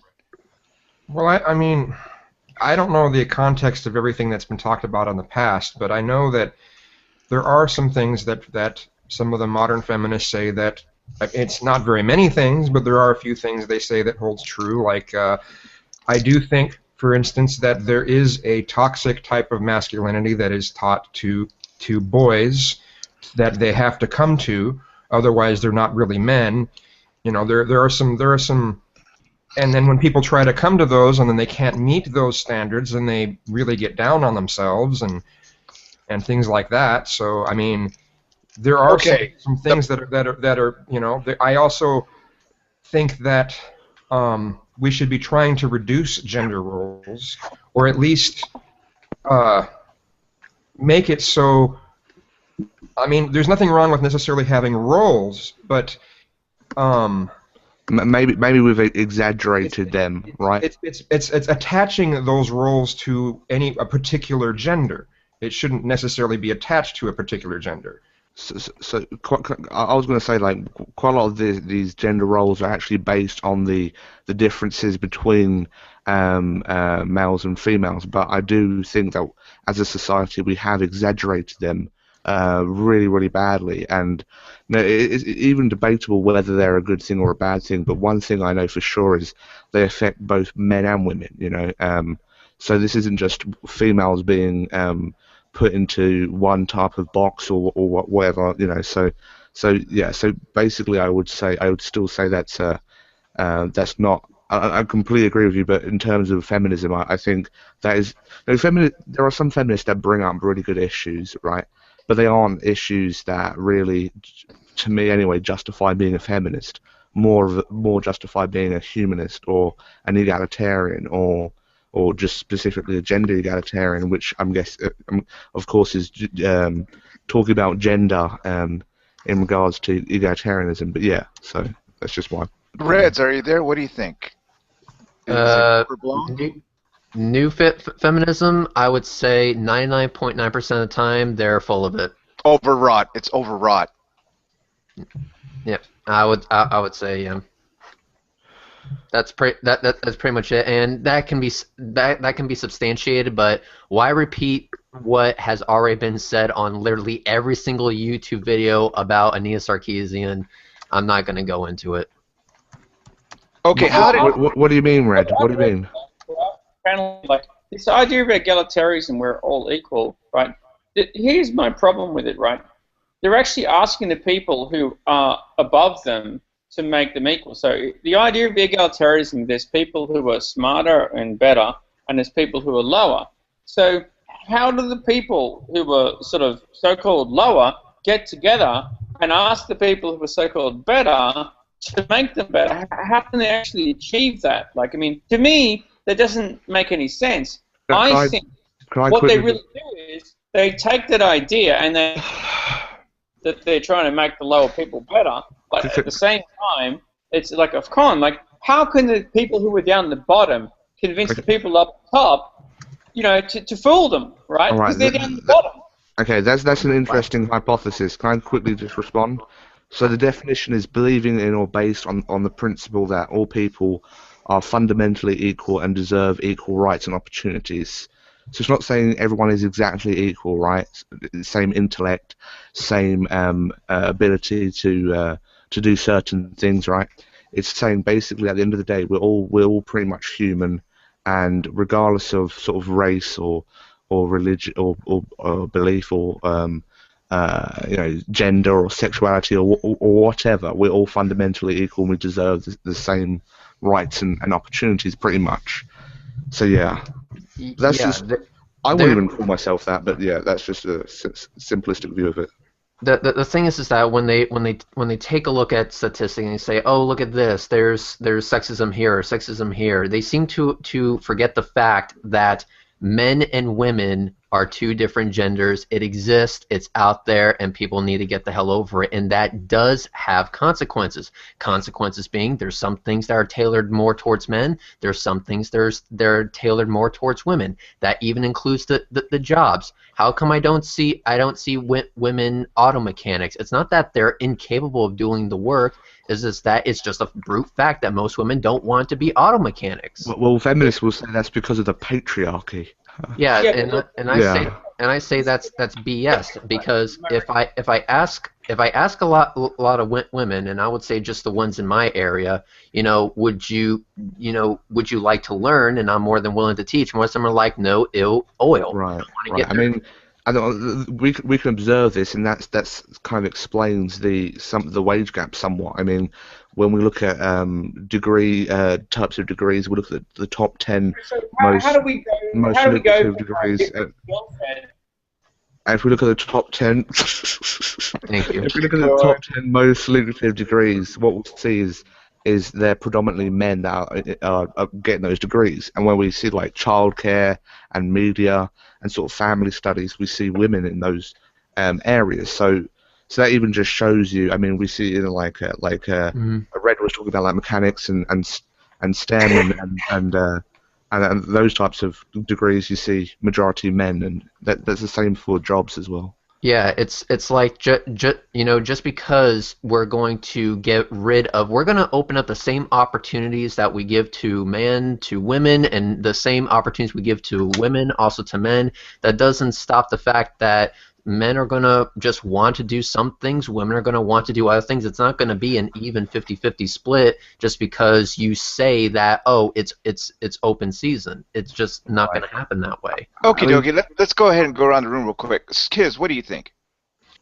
Well, women are still being raised by their parents to focus on pretty. You have to be pretty. You have to be this princess. I love it, Kiz. There's all this element to that. There's women are also still taught that their goal in life is to get married to a man and be a gold digger. They're taught this. Women are taught to do this. Dangerous. Keep going. And that's part of this gender roles crap that's still going on. Women are taught a whole bunch of shit like that. We shouldn't be cramming that down women's throats still. We shouldn't be, and these are the parents that are doing this. I'm not saying I don't believe you, Kazoom, but like how would you say they're doing this? Like, would you say society? Right from the very start, we still give them the Barbie dolls. We still try to give them everything. Let's focus on fashion and form over function and that sort of thing. Stop. Who's we though? Yeah. I think he's talking about society in general. Just our society in general, yeah. Just what still happens a lot of the times. What do you think, Tommy? I ain't doing it. I'm part of society. Right. I ain't doing that. I ain't giving no Barbie dolls to my daughter, and I'm pro hermaphrodite rights. Okay. That's right. That covers both the Johnson and the Janie. Okay, let me ask the Janie. Yeah. Does it matter what's between their legs to you, Tommy? Well, I kind of only in certain circumstances in my close proximity. Proximity matters. Yeah, proximity of my tongue and genitalia. So, Ocean, what's your take on that? Does that make sense to you? What, feminism? No, I was talking to Ocean. Ocean, are you there? Yeah, I'm here. What do you think? As far as like feminism goes, I don't call myself a feminist. Say what? On the general, go ahead and tell us. In general, I think that feminism has plenty of value. I don't consider myself a feminist, but I don't see really much issue with it as a whole. I think that there's fringe movements within feminism that have issues. Okay, why wouldn't you call yourself a feminist? I consider myself an egalitarian instead. Okay, can you make the distinction between old school feminism and new school feminism? Like the new I don't think that it's a issue between old and new. I think that there are, like, feminism is about as varied as Christianity, that there's many different movements within it, many different perspectives, and people who generally identify as feminist have different Like they'll have different views. Like, would you be ashamed if somebody called you a feminist? No.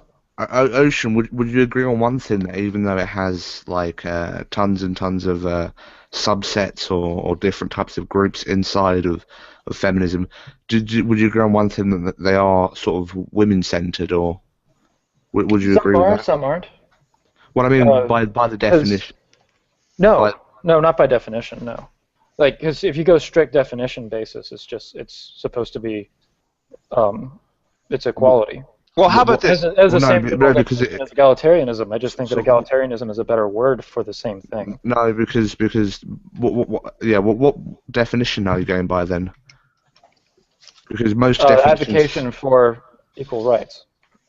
From what I've seen of looking at majority of definitions, I mean, that pretty much sums up egalitarianism, though. Right, I mean, it does. That's the reason I'm saying that egalitarianism is a better word for it, because it is gender neutral in its expression.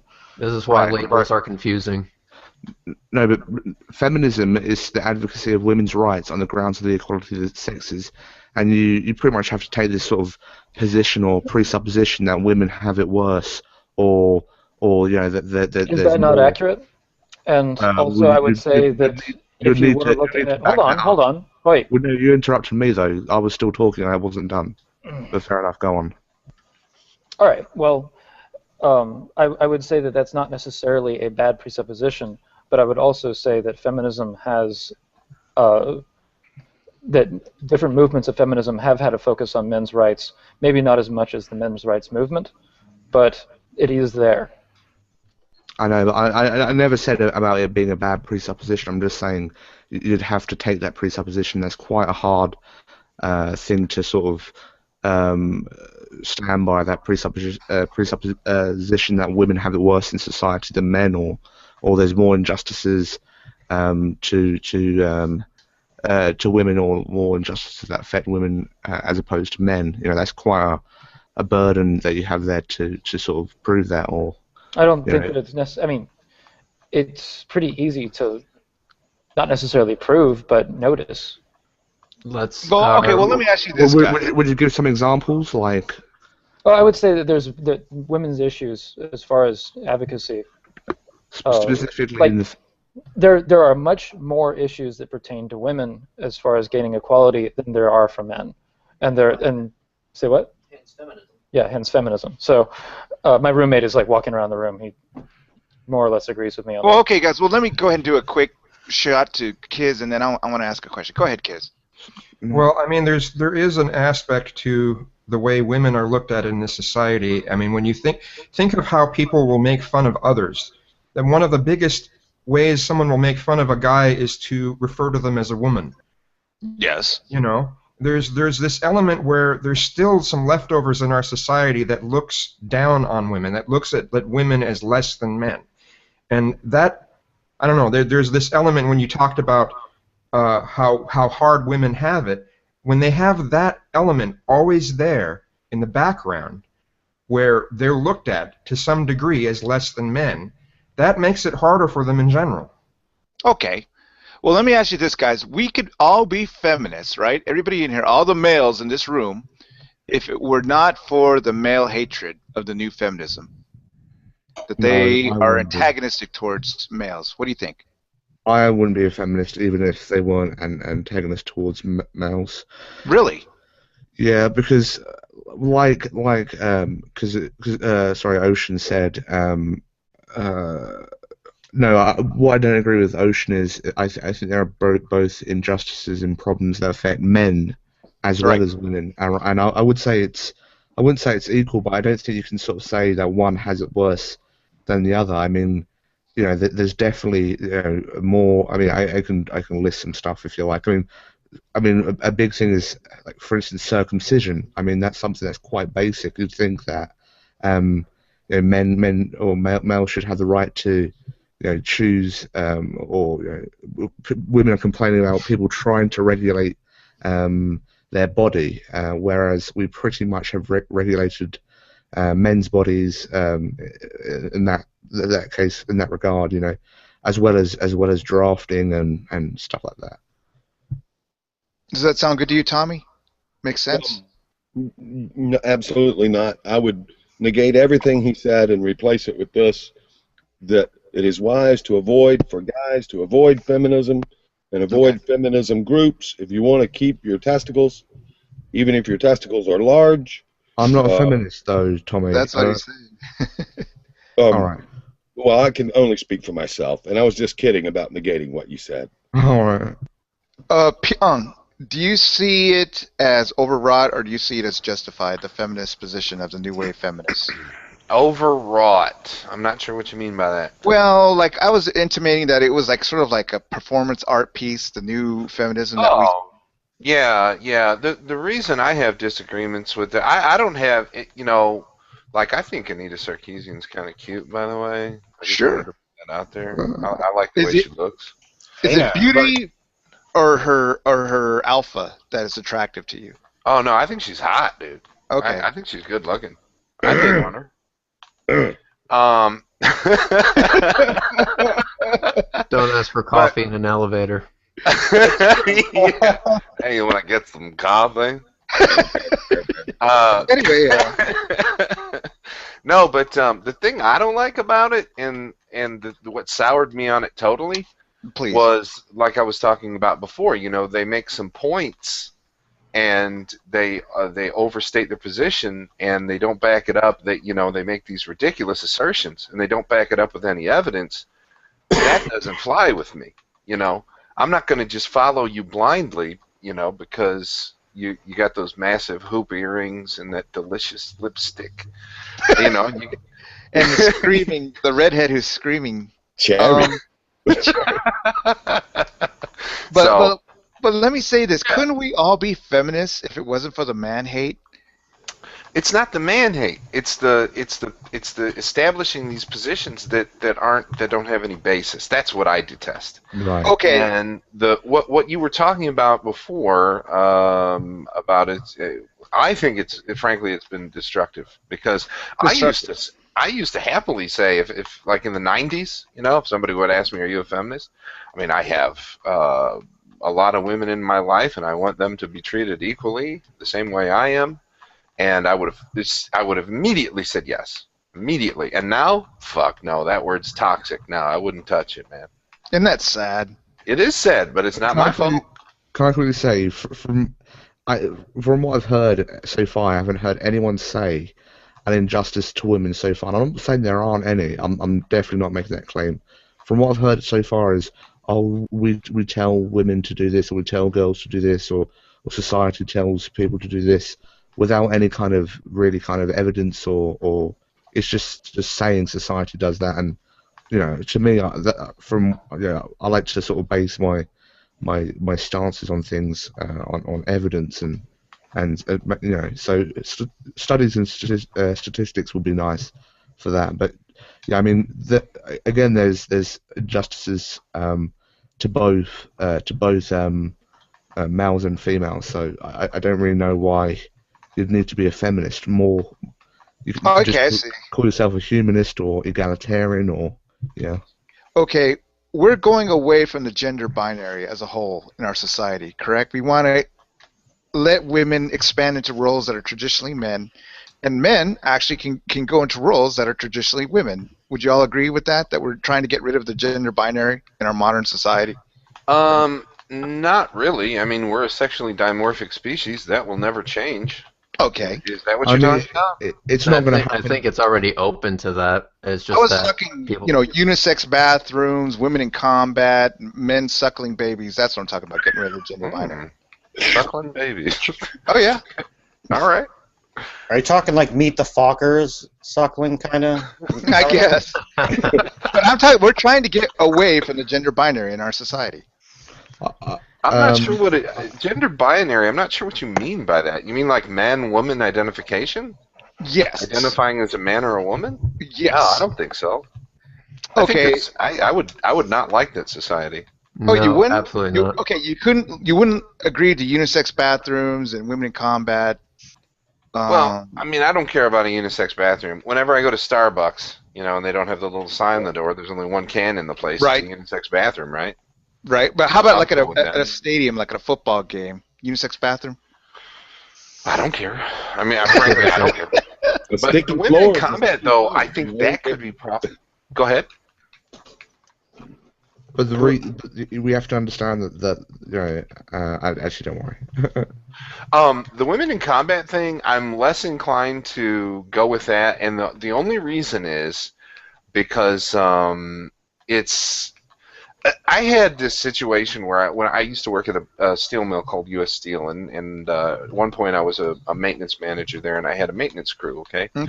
And so the union employees, all of them older than me and older than my dad, you know, and so they'd take a break about 10 o'clock, and about 10:30 they'd get out of the shanty and they'd go back to work. So there was this girl that we hired, and I mean she was she's a very attractive woman. And I go down there, and 10:45, and everybody's still in the shanty.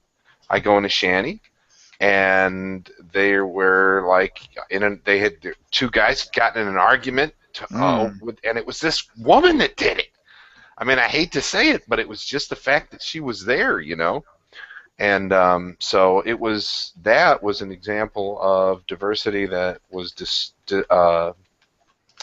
not destructive, but distracting, I might say. Distracting. Yeah, right. It was distracting. It wasn't a huge deal, and they got over it, you know.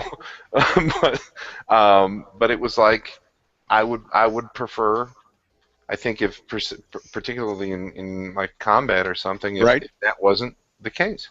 And pro football, you know, come on, pro football. It just doesn't make sense. I would go so far as to say that when I was going through school, I would have wanted to be in men-only classes because I would check out the girls all the time. I mean, I was always checking out the. Yeah, man. Yeah. Okay, whose fault is that? Theirs or yours? Well, it's mine, but I don't care. Oh, wow. Kiz, what do you think? Is there any utility to the gender binary? Well, I mean, there's definitely utility to it, and there's still the element of people wanting to create families. But if you go outside of that, I mean, I just think people should feel free to be however they want to be. If a guy wants to dress like what is traditionally a woman, then they should be able to dress like that. And if a woman wants to dress traditionally like what is a guy, they should be able to do that. We should be all free to express ourselves visually however we want. And we are. I'd agree with that, for sure. I got no problem guys dressing up like women. We are free to do exactly that. In this country? No, says God. Oh, says God. Yes. Okay, so the church has traditionally been a non-gender binary institution. Is that what you're trying to tell us? They're very gender binary.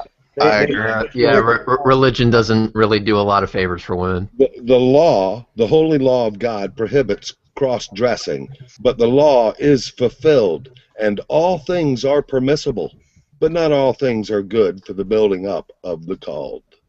So it is permissible. Wear a dress. Wear two of them. All right. Wear tinfoil. Okay. This is tinfoil. This is tinfoil. It is common in your church to accept transsexuals, Tommy? Well, I have no statistical feedback, but the law is fulfilled. It's common to God. He accepts. Okay, I understand that, but what church are we talking about here? The church is anyone who believes or anyone who has ever believed, and I don't know if it's common. I would say probably not. I would tell you it's not common. 49%. Randy, what do you think? Can I interrupt here? I'm just understanding it. Why are we focusing on sort of the edges of society and the fringes of them, and talking about whether it is and isn't acceptable? I mean, why don't we just talk about what most people believe and 90% of people actually think, and try and get on with building Is someone society? talking? So we should have. Don't like them, do you? We should go by the majority rule. No, I'm saying why are we focusing on a minority of people that some people feel kind of sort of uneasy about and exclusively. Very good question, Chris. Pyong, why do we focus on the rights of minorities? About what the majority of people want, right? And how we could actually build a society that's productive I mean, if we keep focusing on a very small minority of people and about, how they need to be accommodated and stuff like that, that's not going to build a constructive society. Very good point. Well, Let me ask is that what we're saying? Pyong, Yeah? could I ask you, why do we focus on the rights of the unproductive minority in America? Well, I I don't know didn't that say they're I don't know that they're I said unproductive, they're- but the reason Please, I would the Like, reason I would the reason Okay, I would. Please, Truth Cracker, let Pyong state his. You had your chance. Now it is Pyong's turn to speak. I'm sorry, it's time for Pyong to speak. Go ahead, Pyong. The reason I think it's important is it has to do with just because the majority have numbers doesn't mean that they're always in the right. And I think it's the tyranny of the majority. Have you ever heard that? The tyranny of the majority, that the majority can get together. Like, why are we focusing on the minority? Hang on just a second, Truth. So one of my guiding principles is I've told this story before, so pardon me if it's redundant, but the Jews have this concept of the guff, okay? And it's like where souls hang out before they're attached to a body and when they come down to earth, okay? And so when I'm thinking of equality and how I want others to be treated and how I want myself to be treated, or the rules for making the rules, the guiding principles that form my ethical considerations, I think about a situation in the guff. Like we're all floating around in the guff, and it's you and Tommy and Kiz, and we're like, we don't know if we'll come down and we'll be white men or we'll be Asian women or whatever. And so what I think is, let's make the rules when we're up in the guff so that they're fair for everybody. That way, when we come down onto the the world, I know this is fantastic. Look, but that's in that way, right? Okay, what you're saying is, when you're saying like, I don't know, we're going to come down as the Asians, the blacks, whatever. You're actually starting up with the premise that if you come down as one of those people, that somehow will be bad. No, it's not. No, I'm not. I'm starting with the premise that when oh my God, fuck me! If I come down as an Asian or a fucking African, I want to unblock him so I can mute him. I would be just, I'm joking. dismanaged. But that's not the. Yeah, I think you missed the point a little bit. What I'm saying is when you make the rules, what you want to do is you want to make them fair, so it doesn't matter how you come down. Who makes the rules? Who actually makes them? I'm a Nietzschean. I'm a philosopher, right? And I subscribe to the Nietzsche philosopher that says that people buy into the rules. Okay. Now, people have bought into the rules, like you, like blacks, like minorities, and they said, "Hey, these are the rules." My prescription for them is to say, "These are not the rules. You can actually create your own rules." But what we do is we actually put the rules upon them and say, you're a minority, you're underprivileged, you need help, you need help. And this affirmative action program, according to Nietzsche, actually makes them feel like they're second-class citizens from the get-go. Okay. You feel. Red, what do you think? Thanks. What do I think? The fact that the reason why we focus on the minority is because we need to focus on everybody. I mean, where the hell has that concept gone? Has that concept gone out the window? Where the hell is it? That concept still around? No. Here it is. Apparently not. No, it's left the building. It's fucking gone. Where did that empathy go? Yeah. Inclusive society. Yeah, let's make it all inclusive and not have this. The needs of the many outweigh the needs of the few BS. I mean, I think we should be past that by now. Seriously. Okay, it's like who deems who the minority is, right? Who shall be the minority? Mm-hmm. Yeah, and I mean, and just because you have a majority doesn't mean that you're always right. Dude, we're all individuals. We're all minorities. Right. We're all ourselves. We just take ideas and label ourselves these things. We're all individuals. That's it. We have to grant the individual rights, regardless of whatever belief they want to believe in. Amen. Utterly unique. Everyone. Okay. Now, we have metrics in our society that we go by, like who's really fat, who's gay, who's white, who's black. Should we start applying these metrics in the meritocracy? Yeah, don't forget the skinny white guy. Right. They're He's at the top of the pinnacle. people of Wait, non-color. Wait, you measure gayness by the same way you measure how someone is fat? Well, because fat people have their parking lot. I want my parking space too. No, well, the thing is that whenever we start complaining about minority rights, isn't that what we're really complaining about? That we have to, accept people for who they are. They're traditionally looked down upon. They had to drink out of a special drinking fountain, or they couldn't vote, in elections. But then when we did extend to them equal rights, there was like a reaction to it. Isn't that what happens? I think that's kind of why I think the consensus is total BS. Right. Oh, what race are you? Is there a checkbox that says none of your goddamn business? Well, okay, Pyong. I mean, why do we have equal protection in this country? Why do we have equal protection? Yeah, the The equal lawyers protection can make clause. a living. Is that it? Because it's a lawyer thing, so lawyers can have litigation? No, it's more. Wait a minute. You're saying why do we have equal protection? Yeah, under the federal laws. Why can I vote in the South?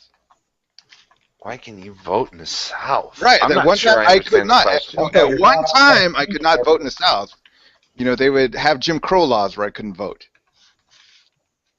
Okay.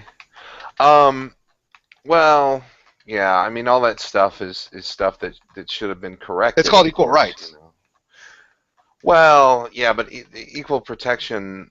I'm not sure exactly what you're referring to legally. I can go to a Birmingham, Alabama, Woolworth's drugstore and sit down at the counter and be served. That's what equal protection. That was never really an issue for you, was it?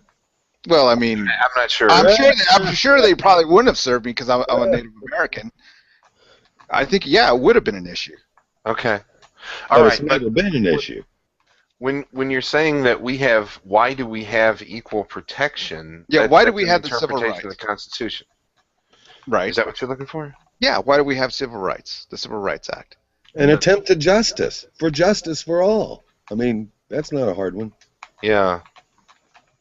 Yeah, I don't think there's any trick in It's not that. a hard one. It didn't come No, to... we do that because we've seen what persecution has done to our race for the millennia that it's been allowed, and we no longer want to allow it anymore. Oh, it's punitive now. Oh, okay. For something that made so much sense, it came 100 years after the Civil War. Well, it was... Oh, wow. Yeah. Boo-hoo. What was that thing said by that one dude? There would have been a chance that it couldn't have come off, Tommy, if not for Lyndon Baines Johnson. Thank passing. God. Oh, sorry, I would like to hear a coherent argument about that, right? Okay. So look. Well, let me go get Jeff Keller. I'll be back. What exactly? I mean, you guys seem to have like two arguments going on here, like you're kind of like playing around with, right? So, I mean, what do you guys actually believe, or is it just like a forum to just like toss around ideas? We're brainstorming civil rights. Oh, okay. Yeah. If you want to know what I believe in, we're gonna have to start a new Google Hangout, and then you're gonna need a lot of paper and a pen that has refillable ink cartridges. But we can do that at a different time.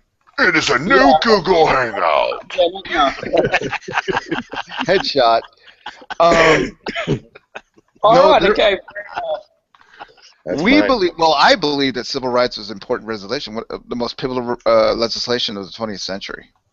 No, I think it's terrible. I think the Civil Rights Act actually, sort of inscribed the idea that you could legislate something. You should believe. What? You think it was terrible? Well, it is terrible, right? What you need to do is, if you want to actually change people's hearts and minds, you can't do it through legislation, right? You actually they were never gonna allow. They were never that wasn't the point. The point wasn't to change people's minds. The point was to stop the bullshit of those minds. Well, It's like I want to go. It's like I want to go rob a bank. That's not going to stop. The law's not going to stop my want or desire to do so. Right? Now look at Rhodesia after the British left. What are they like now? The hell if I care? Well, no. Apartheid You state, actually weren't brought they? up an example, right? I'm telling you, what happened is Mugabe, who was educated in Oxford University, right? Okay, and he came there, and then he gave all the lands to, he kicked out all the Dutch and the settlers, right? And now the place is basket case. It's got 90% unemployment, and used to have like the worst inflation rate in the world. So Okay, I don't see. Well, Truth Cracker, at one time we had an apartheid state in our South, in the United States of America, and if it were not for the African Americans rebelling against, I mean, this country would have that area would have came to a standstill. okay, sorry. So the African Americans actually rebelled against the state Yes, they that did. actually created the rebellion. Yes, they did. They started a movie called The Civil Rights. Lincoln, right? Yeah, Okay, I that was Lincoln. have my hand And raised. it Any chance? That had nothing to do with African Americans, okay? And Lincoln Oh my goodness. actually wanted to keep the state together. He had no, he actually had slaves, right? And also, Lincoln had slaves? Lincoln, I'm going to My say God. very, very clearly. you can What ask what the you want, hell? right? Slaves, okay? Lincoln had slaves. I don't know what fucking history books you're reading, right? Yes. This guy's claiming Lincoln had slaves. I don't know if this guy's trolling, but I would like to finish what I had to say because Go ahead. Jefferson had slaves. Washington had slaves. Lincoln did not have Lincoln had slaves. slaves for a start, okay? He had Get rid of this slaves. guy I and don't get know the, why you don't believe that. but he Ocean's did. friend And in. I want to listen to secondly, him. Lincoln was not really interested in repealing slavery. He was interested in keeping the union together. And also, Okay, secondly, Get rid of this guy. Okay. You got your point. Go ahead and hang on. Lincoln actually please. I don't know if I'm allowed to do that, but I did anyway. So 500. let me just say what I have to say because no, the civil rights was not a bad thing. It was a good thing. Because here's the thing: when you had the civil rights, it basically stopped like the government or anyone else from imposing bullshit on someone because they were bigots. That was the reason it was a good thing.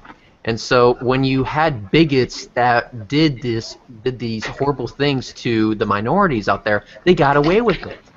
And because you had civil rights, they didn't get away with it, which was a good thing. And before I finish, I just want to say, hey, dude, you've been muted this entire time, you retard. Ocean, go ahead. Can we swap him out for Ocean's friend? okay. So I've been muted this time, you retard. Are you even listening to me? Lincoln had No one was listening Truth to you. Cracker.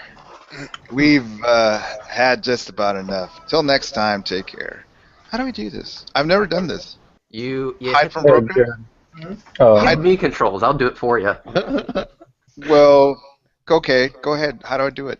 Just screen share and I'll show you. Okay, screen share.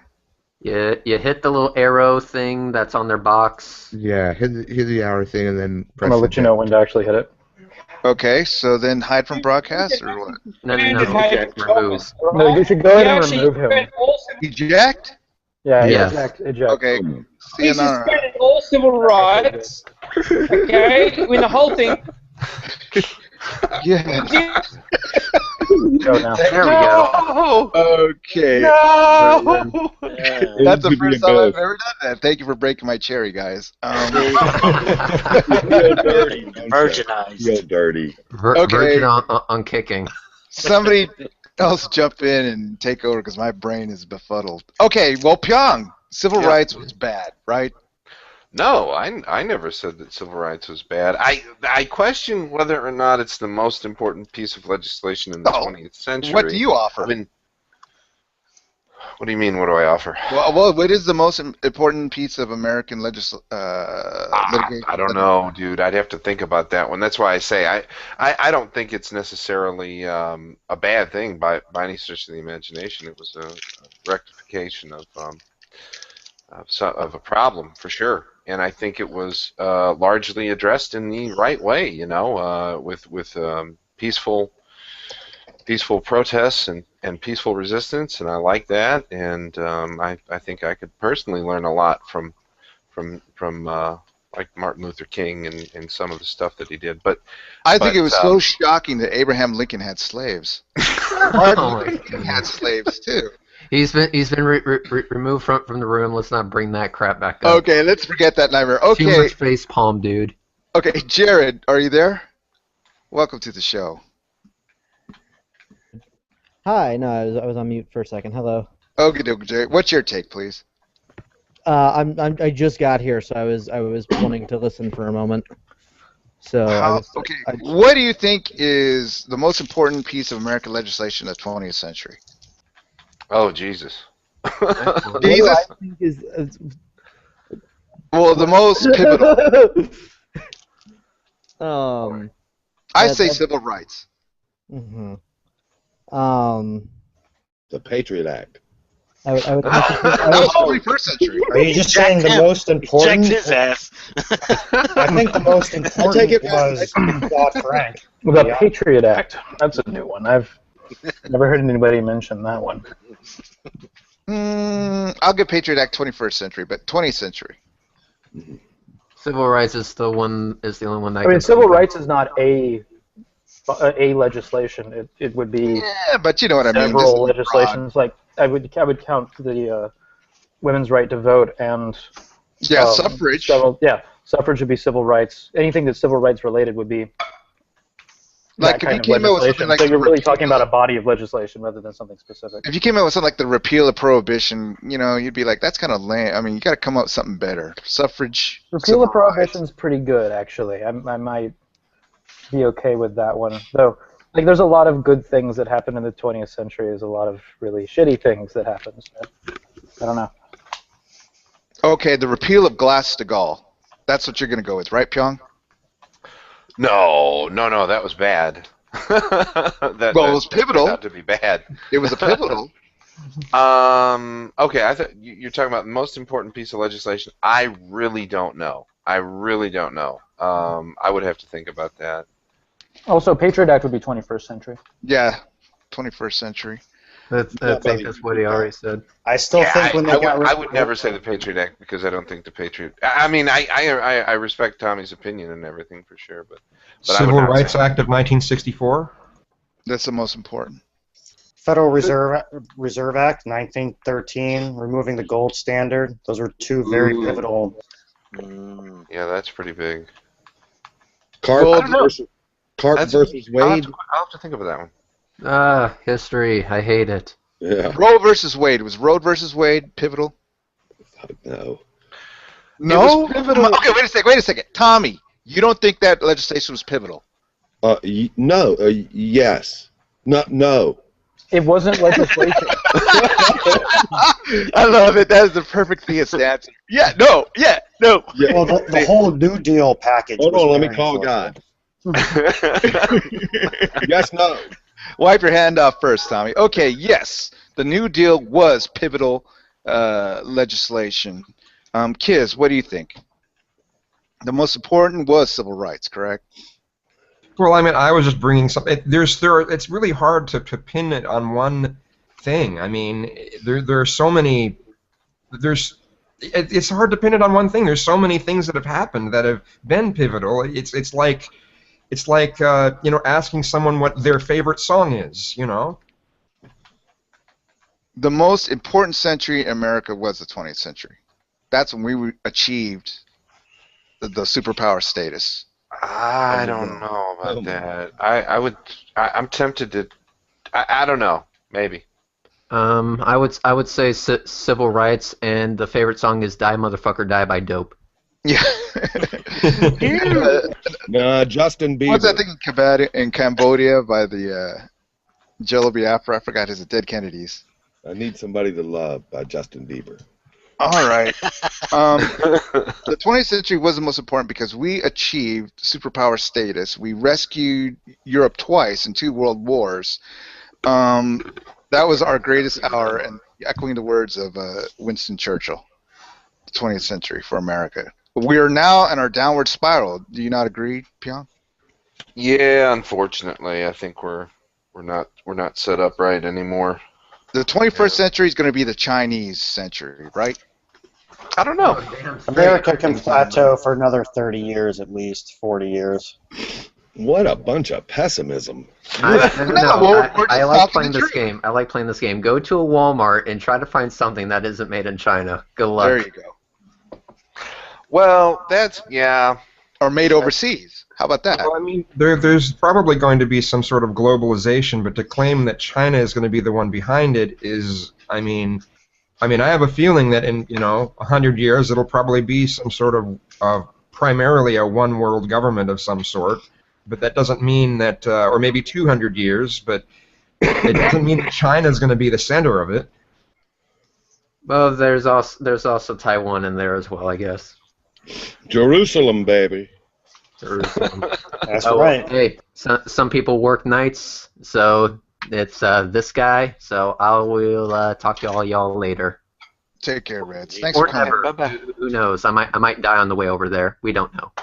Why? Hug my mom for me. Hug my mom for me. If you Why do. China is important is because Asian people are smarter than Americans on the whole, correct? What?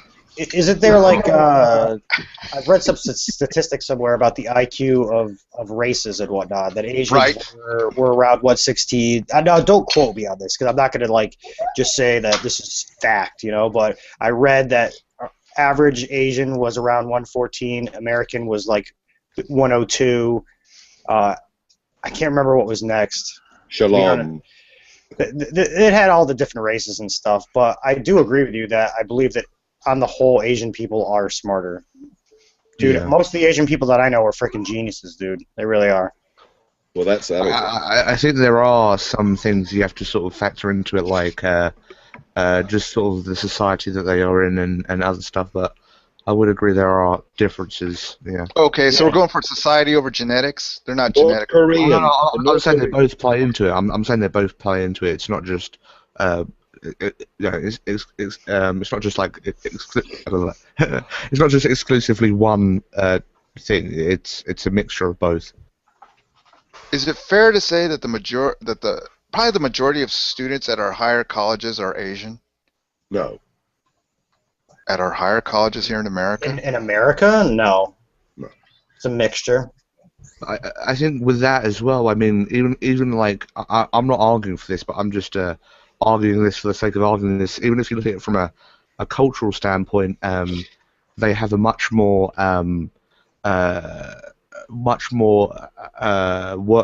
such a better work ethic.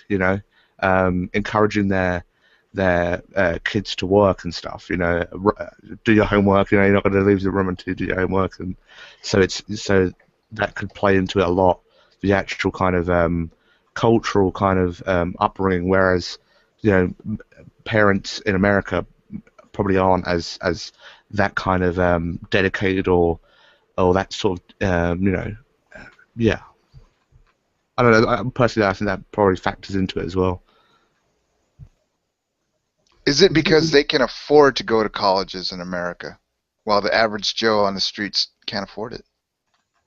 I mean, yeah, even that could come into it as well. That again, this is so many things can play into it, and that's why with quite a lot of these sort of studies and statistics, you have to sort of look into it to actually realize what it could be. Because at face value, you could just say, well, there's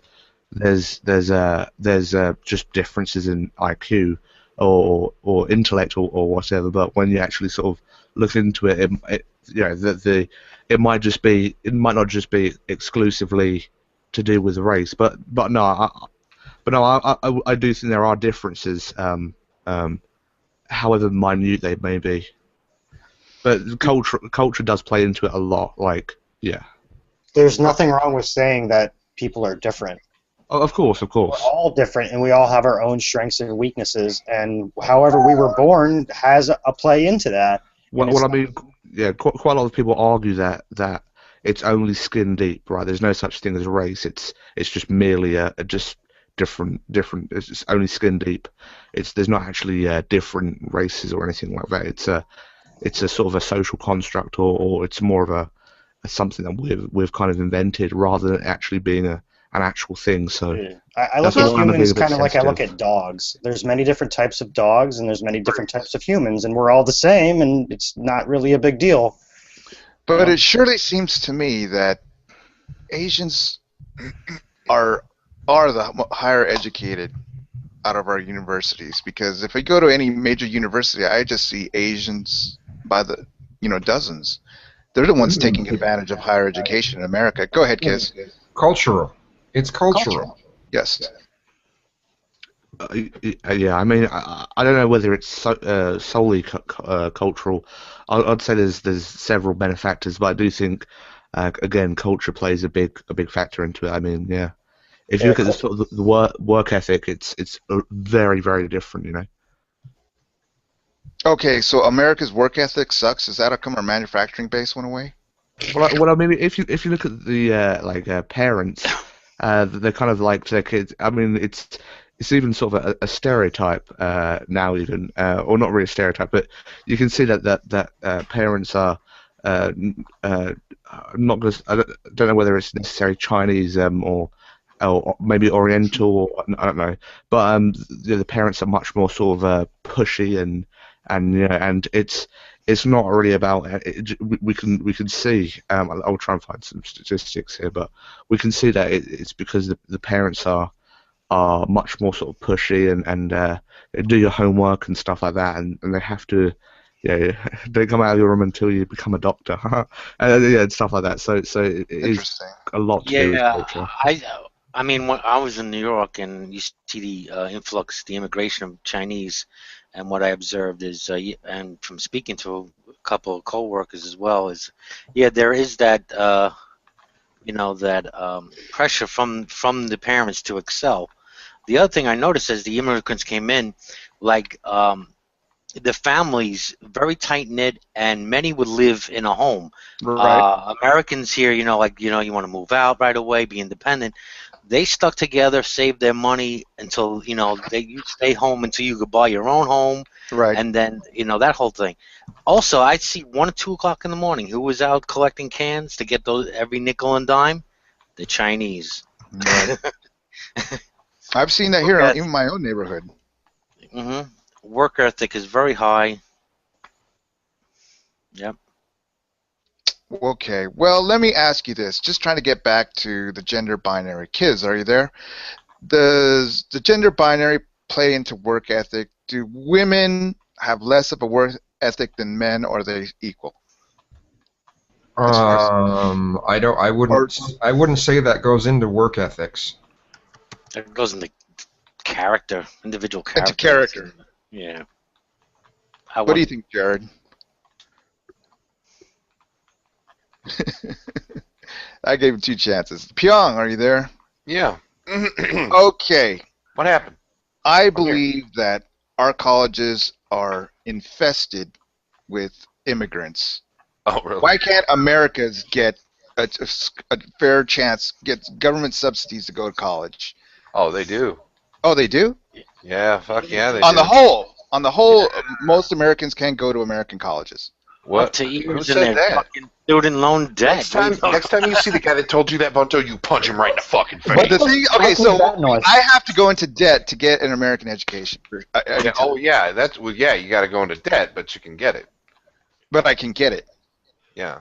Because get rid of all those American Indians in there. Yeah, I mean, Indian Indians. Get rid of them all.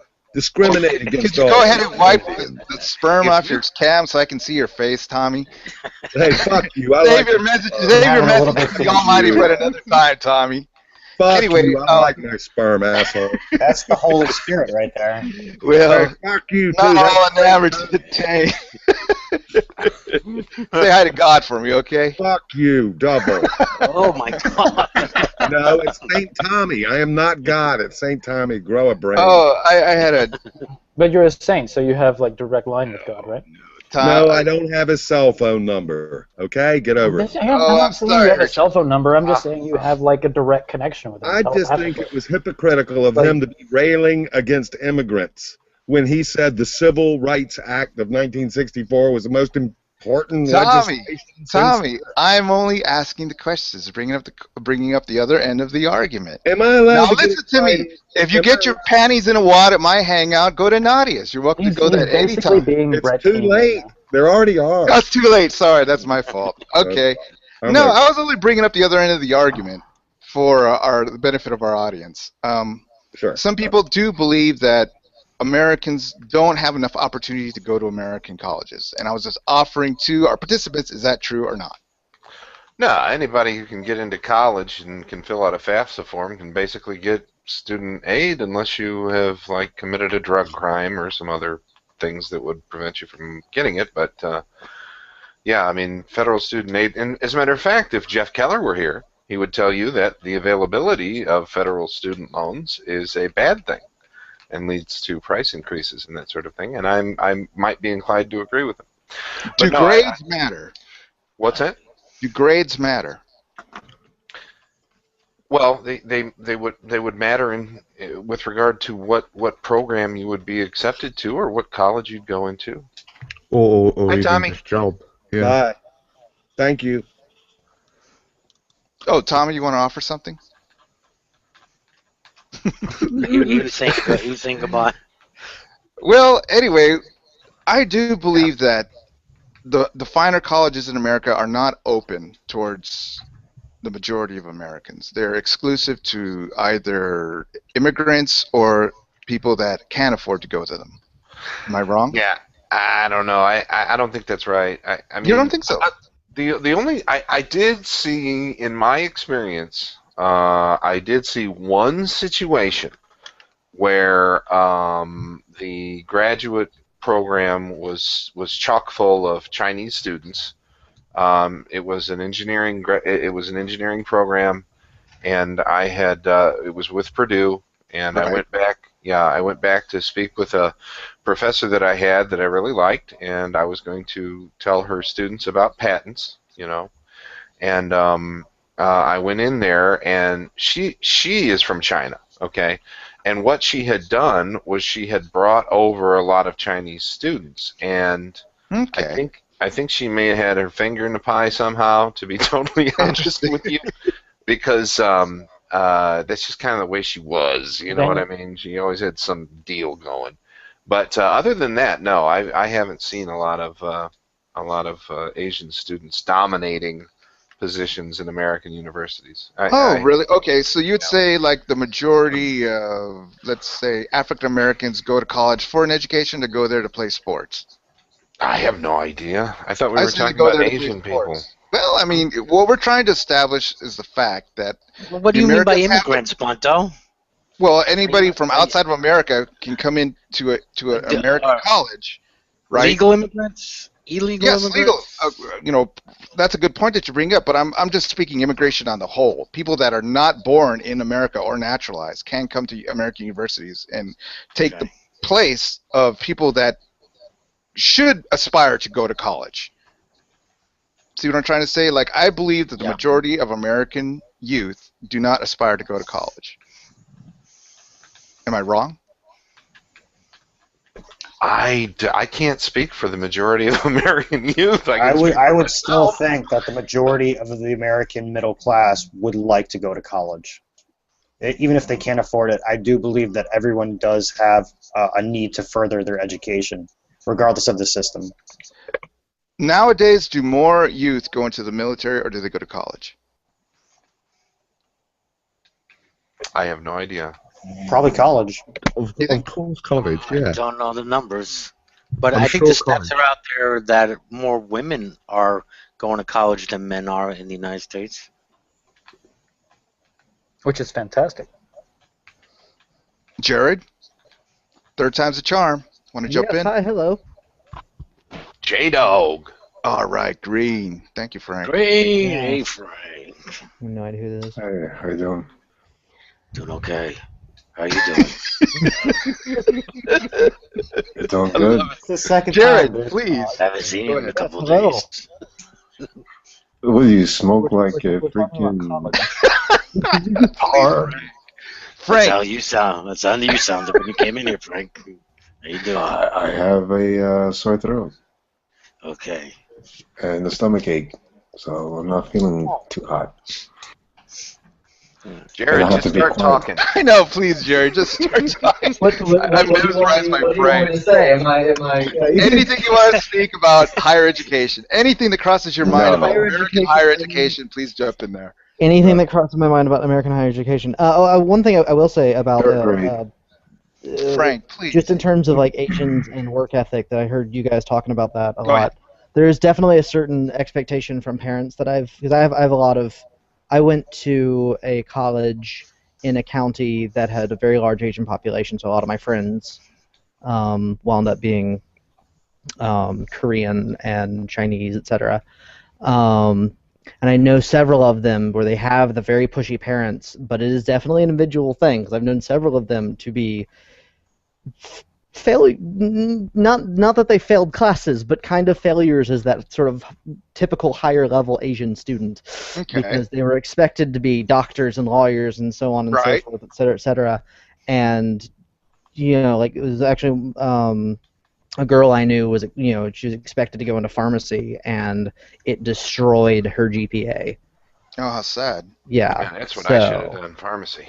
And now she, because she was interested in like filmmaking and various creative endeavors, and her parents just tried to beat it out of her, basically. How sad. And yeah, no, so it's I would definitely, there are certain overall cultural things going on, but there's still, like, it still largely will come down to how the individual handles it, So what do you think, Ocean? Does that make sense?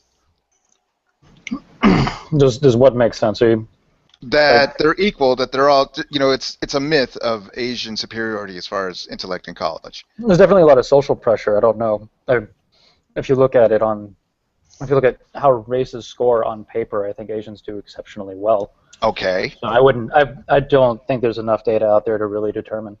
If somebody was talking about how, like, they compare humans to dogs, I think that there's definitely smart breeds of dogs and dumb breeds of dogs, but I don't know if that necessarily travels over to humanity so well. We're very close. We're much closer in similarity than dogs are. I also know individual dogs from species that are traditionally considered stupid to be very intelligent. So. So there's so many humans too. There's so many humans. Like yeah. So it balances out over an entire race of human. You know what I mean? Like, there's going to be good people. There's going to be bad people. There's so many of us that it balances out.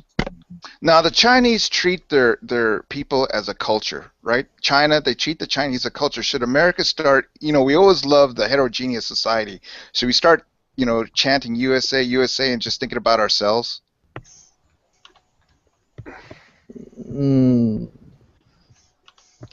What does it mean to be an American? I'm not sure. Yeah, I'm not sure I understand that question at all. Well, okay, remember, like, last week they had a right-wing... I thought we already did.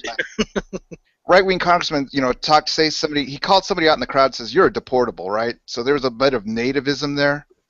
Did you all hear about that story? No. I can't say I'm surprised. You're a deportable? Yeah, they were having the right-wing conference, and then he pointed out at somebody at the audience who was obviously a minority, says, "You're a deportable." He got a big applause for it. Jesus. Right. I mean, so there's a sense of nativism that a lot of Americans cling to. USA, USA. They want us to start bringing our manufacturing base home and just worrying about us. I mean, do we need a little bit of that, or do we still need to be a heterogeneous society? Multiculturalism. Do you guys like multiculturalism, or should we chuck it out the window? No, fuck that. No. I don't think manufacturing's coming back, but yeah, I don't know. I don't see that a lot. I just simply don't see that kind of stuff, Bunto. The anti-immigrant stance. What do you think of that, Pyong? It's terrible. I mean, my personal opinion of it is, you know me, I'm a law and order guy. Okay, right. You got to pick a side. But if I had been raised in Guatemala or something and worked on some kind of yam farm or some shit like that, you bet your ass I'd go for the border. Yes. So how can I say that? And they're not.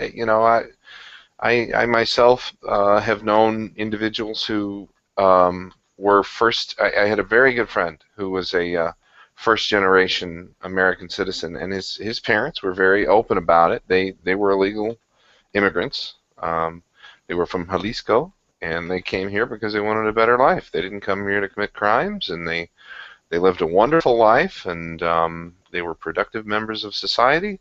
Very, very nice folks. I liked them a lot. So, You can't. I got nothing against that. That's a good start. Frank, are you there? Can I ask you a quick question, even though I know your throat's sore? Yes.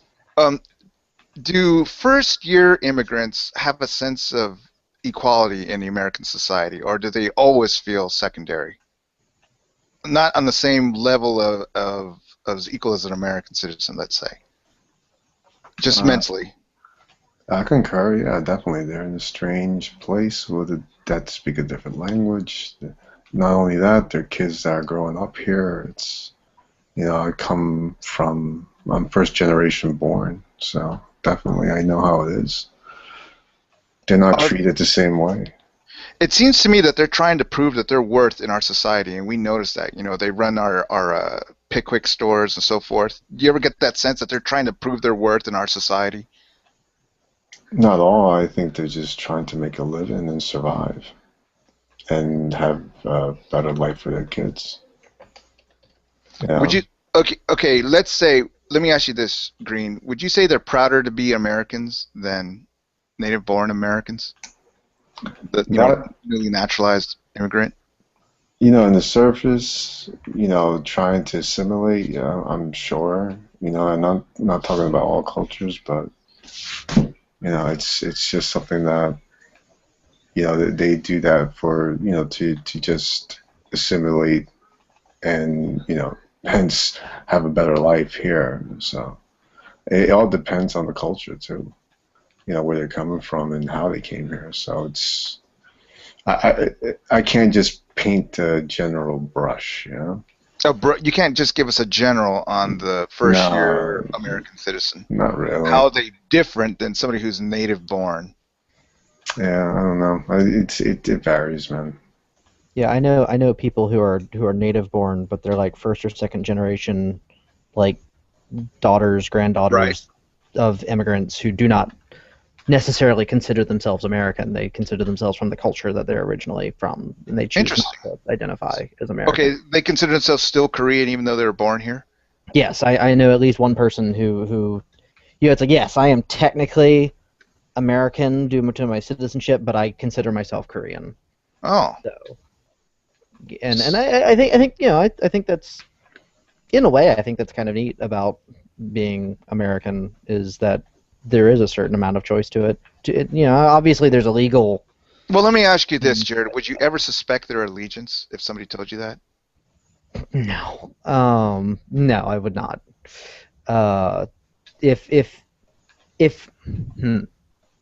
If there was something else to lead me to believe that, but in this case it's someone that I already knew really well. I was like, okay, sure, you're Korean, whatever. It's like, you do you. So, you would never felt like when the rubber hit the road, hey, buddy, you better start counting yourself as an American? No. Or get the hell out of here? I barely feel that way myself. So. Yeah, I mean, it's whatever, unless they're specifically, I want to kill Americans, then I have no reason to be, I would rather think better of people. Okay. Kiz, what do you think? I'm not sure on this subject. Well, I mean, what do you think of immigrants on the whole? I think it's a good thing. This country is a melting pot. Okay, so we should encourage people to come into America. Now, we should open up our borders. There is a certain degree that I would hope that the people that come here would try to integrate into the society at least somewhat, and not try to live exactly the same way that they did in the country that they came from. I would hope that some sort of attempt to assimilate, integrate into society, but that doesn't mean that I think it should be law of that or anything. English only. What do you think about English only? No. It's a good idea? No, we don't actually have an official language in this country, and I don't think we should establish an official language in this country. Even though most people speak English, I just don't think that should be required. There was a point in our history where we banned Spanish in schools, but that was kind of done away with. I know that in the turn of the 20th century, didn't they have really harsh laws against the Japanese in the West Coast? Was it punitive laws? I thought that was Chinese. just World War II. Chinese and Japanese. Yeah, It's what you're talking about is the Chinese. But with the workers. But yeah, with the workers, railroads, and so on. There were some laws on them that were discriminative Yeah, laws. they were kind of discriminative. Later, though, in like the 1940s, you had like the Japanese internment camps and so on. Right. That was definitely a terrible time in American history. Well, guys, I want to tell you this has been a fantastic hangout. I'm going to go ahead and cap this at 2 and some hours. And I want to thank all our participants, and I welcome our audience to go ahead and comment at the end of this show. Take care, y'all, and have a great weekend. Bye-bye.